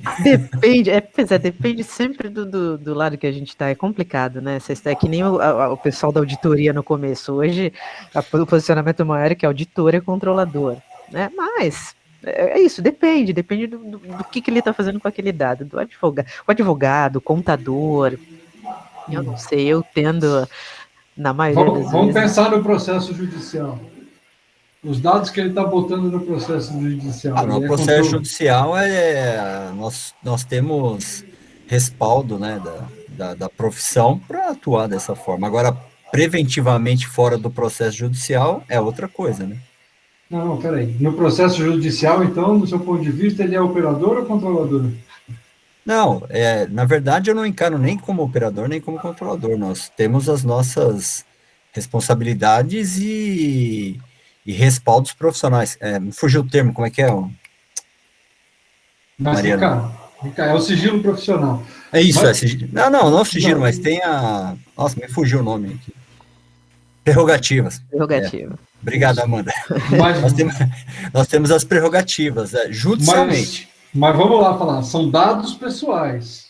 Ou então, pela LGPD, ou você se encaixa no papel de controlador ou no de operador. Não. Aí, assim, você vai perguntar isso para um juiz. Mas aí não tem finalidade econômica, né? Então, o juiz é o quê? Lógico que não. Qual a finalidade econômica desse dado no processo? O processo tem finalidade econômica. O processo tem finalidade econômica. Não, Rodrigo, você é advogado? Finalidade. Eu não sou. Então, é que assim, sem querer fazer polêmica, mas né, algumas prerrogativas de advogados, elas, dentro do processo judicial, nós temos as partes que são os juízes, o promotor, os peritos, todos. O perito, então, imagina, o perito Vitor Brujas, você que é perito, você é controlador ou operador? Então, assim, dentro do processo nós não temos, né? Depende, né? Mas eu acho que quando nós falamos no contexto fora do processo, agindo preventivamente, né, que aí eu posso me colocar assim, exatamente nesse papel, aí sim, concordo, né, aí você tem algumas questões de consultoria, informações de cliente, mas judicialmente não cabe essa Sabe qual é a minha preocupação, Ricardo? Uhum. Que se for considerado por alguma maneira operador, o titular tem direito a pedir o acesso aos dados. Não, aí você tem processo de segredo de justiça, você tem uma porrada de coisa. Porque senão, pensa o seguinte, a justiça vai virar uma bagunça, né? Eu sei. Né? É por isso que eu estou colocando esse ponto. Mas, está faltando organizar. A GDPR organizou essa bagunça, a LGPD não. Sim, mas hoje em dia, assim, os órgãos públicos e as instituições privadas, eles estão se adequando, até porque se você for analisar e comparar a GDPR com a LGPD, ela tem uma grande diferença, né? Assim, não adianta você falar que é muito parecido, é como você contratar uma versão de um produto americano e de uma chinesa. Assim, tem algumas deficiências e não são poucas, então não adianta a gente querer comparar a GDPR 100%, a LGPD com a GDPR e o que eles decidiram há anos, né? Hoje a gente está gatinhando. Mas assim, é uma opinião minha também, né? Tá, isso aí, se tiver algum outro advogado que tiver algum outro posicionamento, por favor. Me permite, tem várias formas de lidar com isso. Como a Amanda também colocou, o processo judicial, em regra, ele é público. Então, e também, como o Ricardo comentou, há uma relação de confiança advogado-cliente e poderia ser tratado por meio do consentimento, no momento que o cliente permite que o advogado trate dos direitos relativos econômicos ou até de liberdade em casos penais na justiça. E também caberiam também no artigo 4º, inciso 1, quando realizado por pessoa natural para fins exclusivamente particulares, quando o advogado está defendendo os interesses do seu cliente. Então, são algumas das saídas a tratar. Claro, há muitos casos específicos e é muito difícil falar de forma muito genérica de uma pergunta desse tipo, mas é muito interessante a dúvida. Sim. Por exemplo, num processo trabalhista, o titular tem direito a acesso aos dados dele que o advogado, por acaso, tenha. Se o advogado for o controlador, ele pode alegar um sigilo profissional. Se ele for o operador, o controlador vai ser obrigado a dar os dados. Estou errado na minha avaliação? Eu não vou falar que você está errado, mas assim, eu talvez não concorde com algumas coisas, mas... mas assim, saindo pela tangente legal... mas é a questão, acho que assim... o efeito comparativo em diversas profissões, tanto na parte da saúde, da parte de advogado, logicamente que o advogado também sempre vai estar no centro, assim como contador, assim como médico. Acho que é interessante nós termos essa comparação, só que no mundo jurídico, como o próprio Rafael comentou também, ele tem as suas particularidades, né? Então, assim, na verdade... o processo em si, o direito, a área jurídica, ele tem um papel muito forte, político e social. Então, assim, tem várias questões que envolvem, né? Então, quando a gente começar a falar, eu acho que antes de falar dessas questões, advogado dentro, controlador e operador, a gente tem muita coisa para se preocupar do mundo privado. Então, assim, que é o que sustenta, né, o nosso país. Não é o Estado que sustenta o país. Inevitavelmente, quem sustenta o país somos nós, empresários, funcionários. Então, é exatamente, acho que essa é a principal preocupação que nós temos que ter.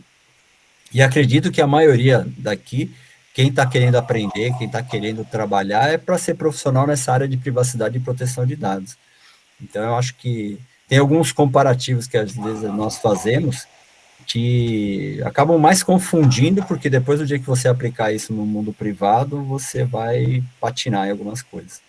Mas eu acho que é isso, né? Eu acho que tudo é opinião, não tem certo e errado, na verdade tem o que a parte defende melhor, né? Então, assim, eu defendo a ferro e fogo o lado que eu tiver. Certo? Perfeito. Assim como você tecnicamente, né, defende a sua estrutura, né? Não, claro. E você tem toda a razão, a gente tem muita coisa mais importante para resolver. Por exemplo, o próprio conceito do que é dado pessoal tem sido um problema para mim. Sim.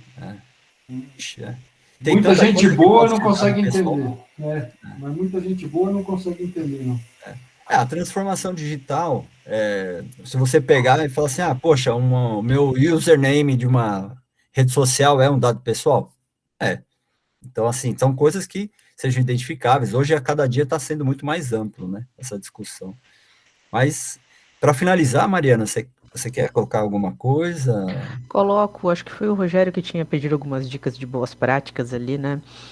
Então, para o dia a dia, assim, varia muito, tá? Do lugar que você trabalha, do quanto de liberdade que você tem, se você está num escritório X, se você está numa consultoria própria. Para a gente, quando é consultor próprio, a gente tem muito mais liberdade, né? Se você está numa empresa, então, a minha primeira boa prática sempre é atualização, né? Para o DPO, que ele tinha questionado, a gente precisa estudar, a gente precisa ler, a gente não pode ficar preso a ser legalista, né? Eu sempre fui muito legalista, mas desde que eu me formei, eu sou velha, tá, gente? Eu me formei em 2004, não sou nova, não. Então, assim, de lá para cá, tudo que eu vi em termos de lei, a LGPD é o mais diferente de tudo que eu já vi, de verdade. Então, a gente sai dessa coisa por hora, né, de contencioso, de ser legalista, e você vai falar muito mais de processo, de gente, de tecnologia, do que de lei em si, se você for para. A gente passou aqui quase 2 horas falando de ponto de vista, né? Lei, na maioria das vezes você tem um artigo ali, não é ponto de vista, né, às vezes o que é expresso,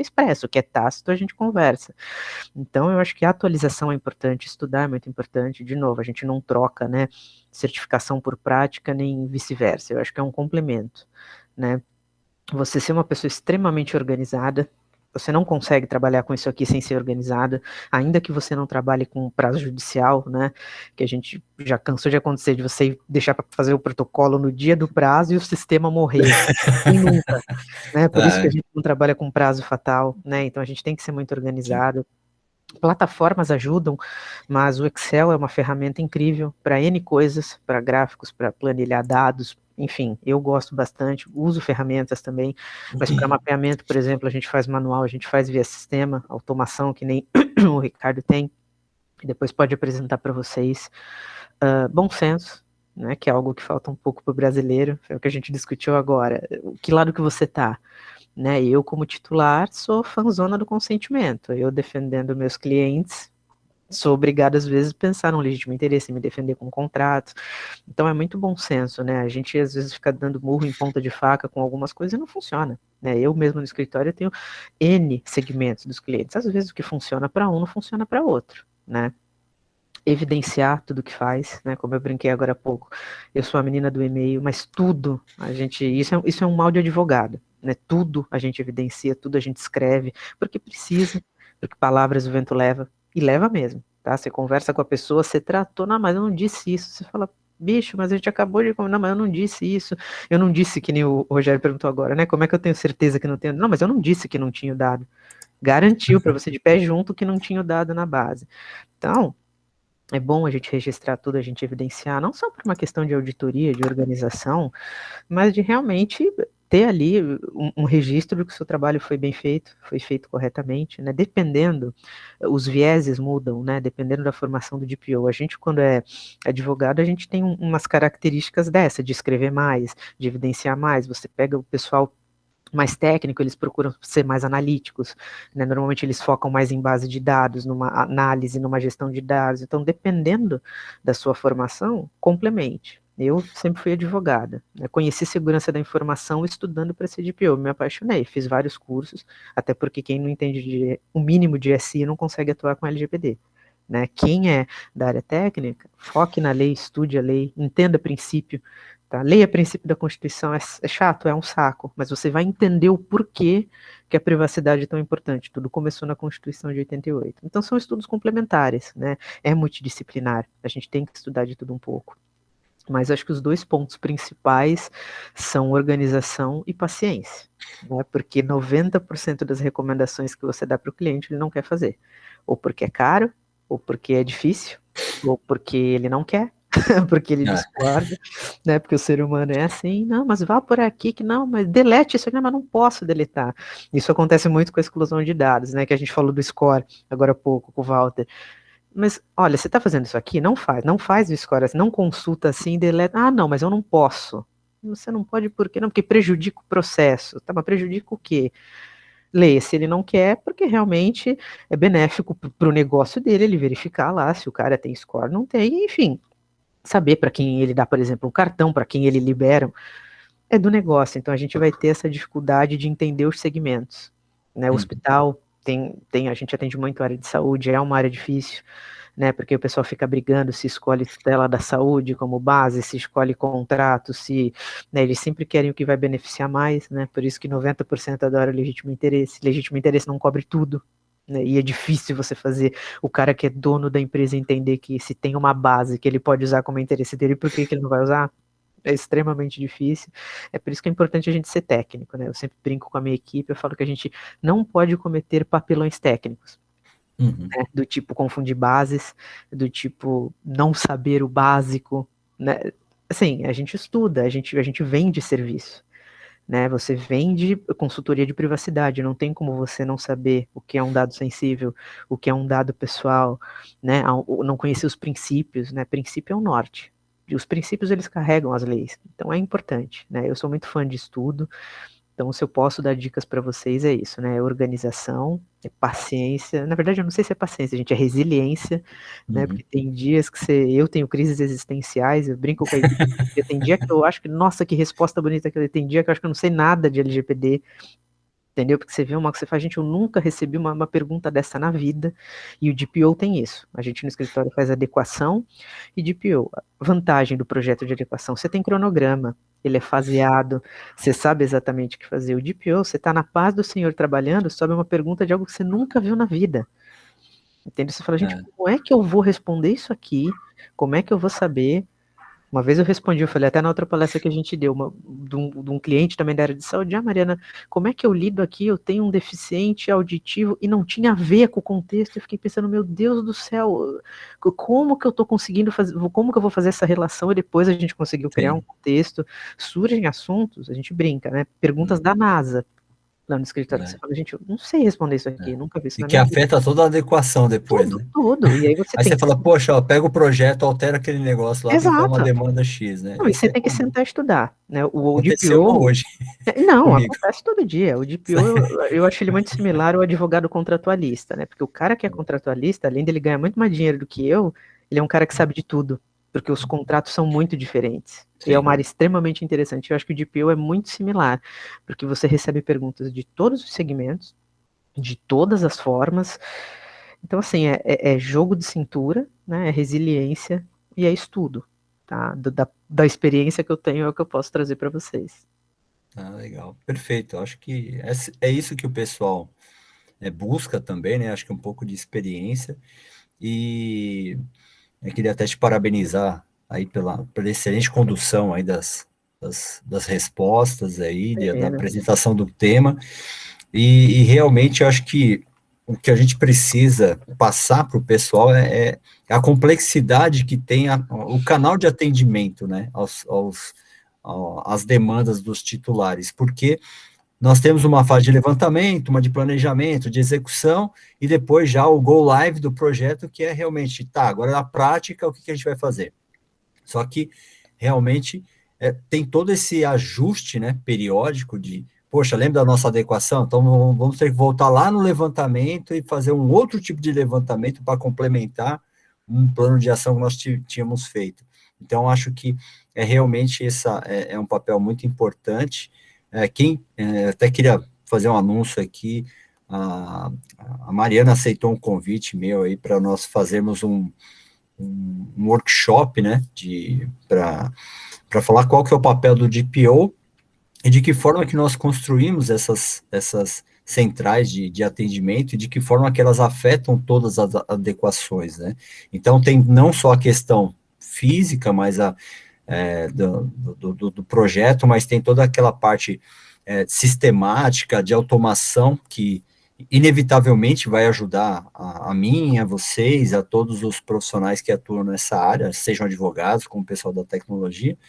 Então, esse workshop nós estamos trazendo aí para eu e a Mariana, Foi até nós decidimos esses dias aí, né, Mariana? Acho que a gente vamos fazer eu vou mandar o link aqui para vocês, tá? Esse workshop é bem legal, é uma coisa, eu acho que 2 horas e meia a gente quer fazer para o pessoal. Tem aí um custo aí, mas é bem pouquinho aí, um valor bem básico aí para o pessoal que puder participar desse workshop. E o intuito realmente trazer um hands-on, uma mão na massa para vocês, de uma forma que a gente consiga, porque uma palestra dessa é difícil, a gente não consegue passar tudo, algumas técnicas, né, mas o que a gente quer realmente é trazer uma construção, e sem falar que a gente vai aprender também junto com todos vocês aí. Então eu passo, acho que eu vou até passar aqui no chat, quem quiser depois conhecer um pouquinho mais, a gente passa aqui como Legal, que é coloca. Deixa eu fazer só um agradecimento aqui, Ricardo, aproveitar Claro, que eu tenho claro. 3 colegas de equipe aqui, Mandei o queridos, link que errado. vieram aqui prestigiar, a Giovana, a Gabriela, o Paulo Henrique, Sim. pela presença até agora. Sei que eles estão cheios de trabalho para fazer, mas eles vieram aqui prestigiar. Meus queridos, muito obrigada pela presença. Deixei meu LinkedIn aqui, tá, pessoal? Para networking, fiquem à vontade. Para adicionar, para a gente trocar ideia, né? A gente tem aprendizado diário. Quanto mais a gente conversa, mais a gente aprende, né? E o link do Simpla tá aí. Todos serão muito bem-vindos para a gente trocar mais ideias. Eu consegui trazer a Mariana aí a Mariana é difícil, né?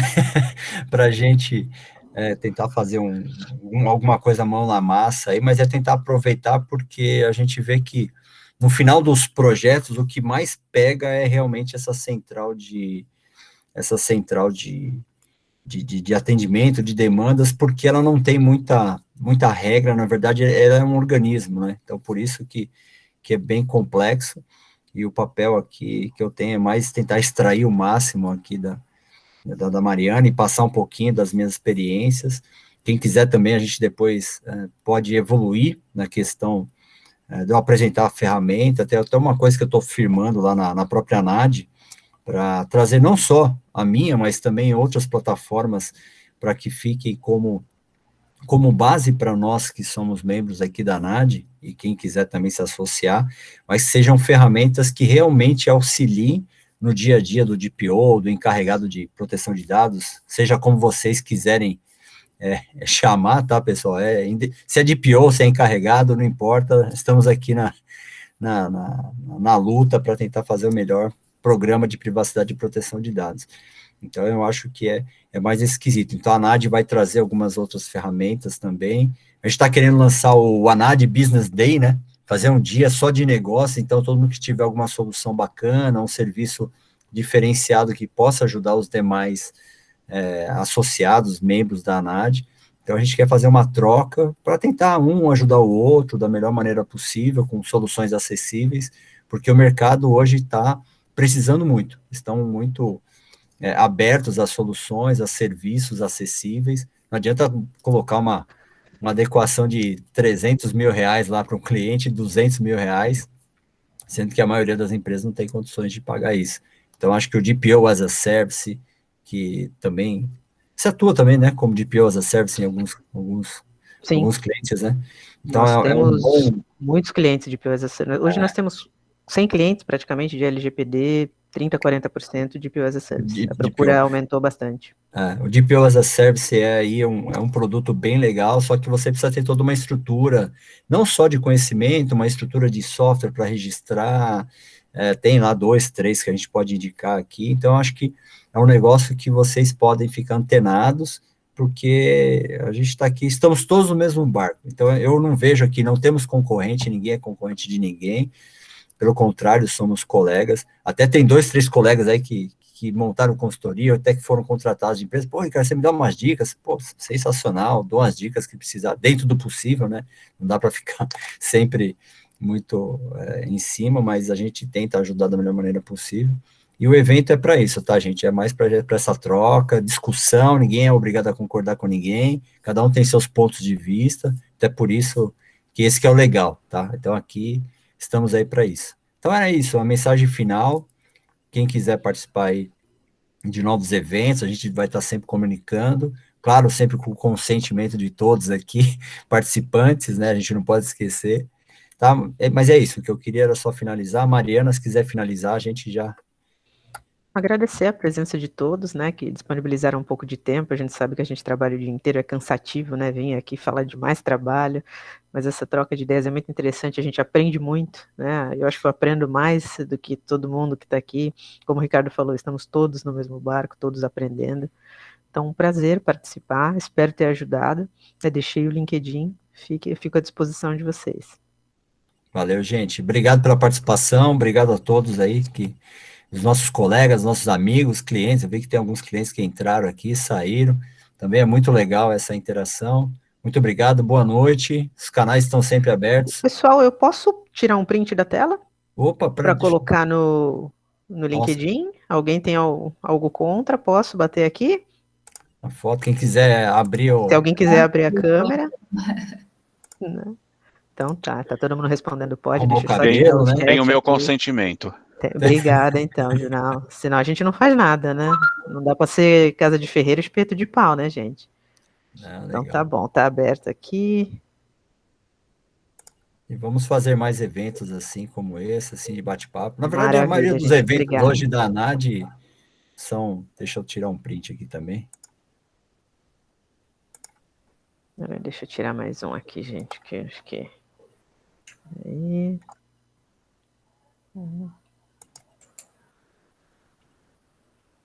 Pronto, uma foto também. Maravilha, obrigada, pessoal. Gostaria de agradecer também, temos vários, a cada dia também aumenta os estudantes aí de faculdades, aí a gente fica muito feliz aí pela presença de cada vez mais aí de muitos estudantes aí que estão presentes aqui.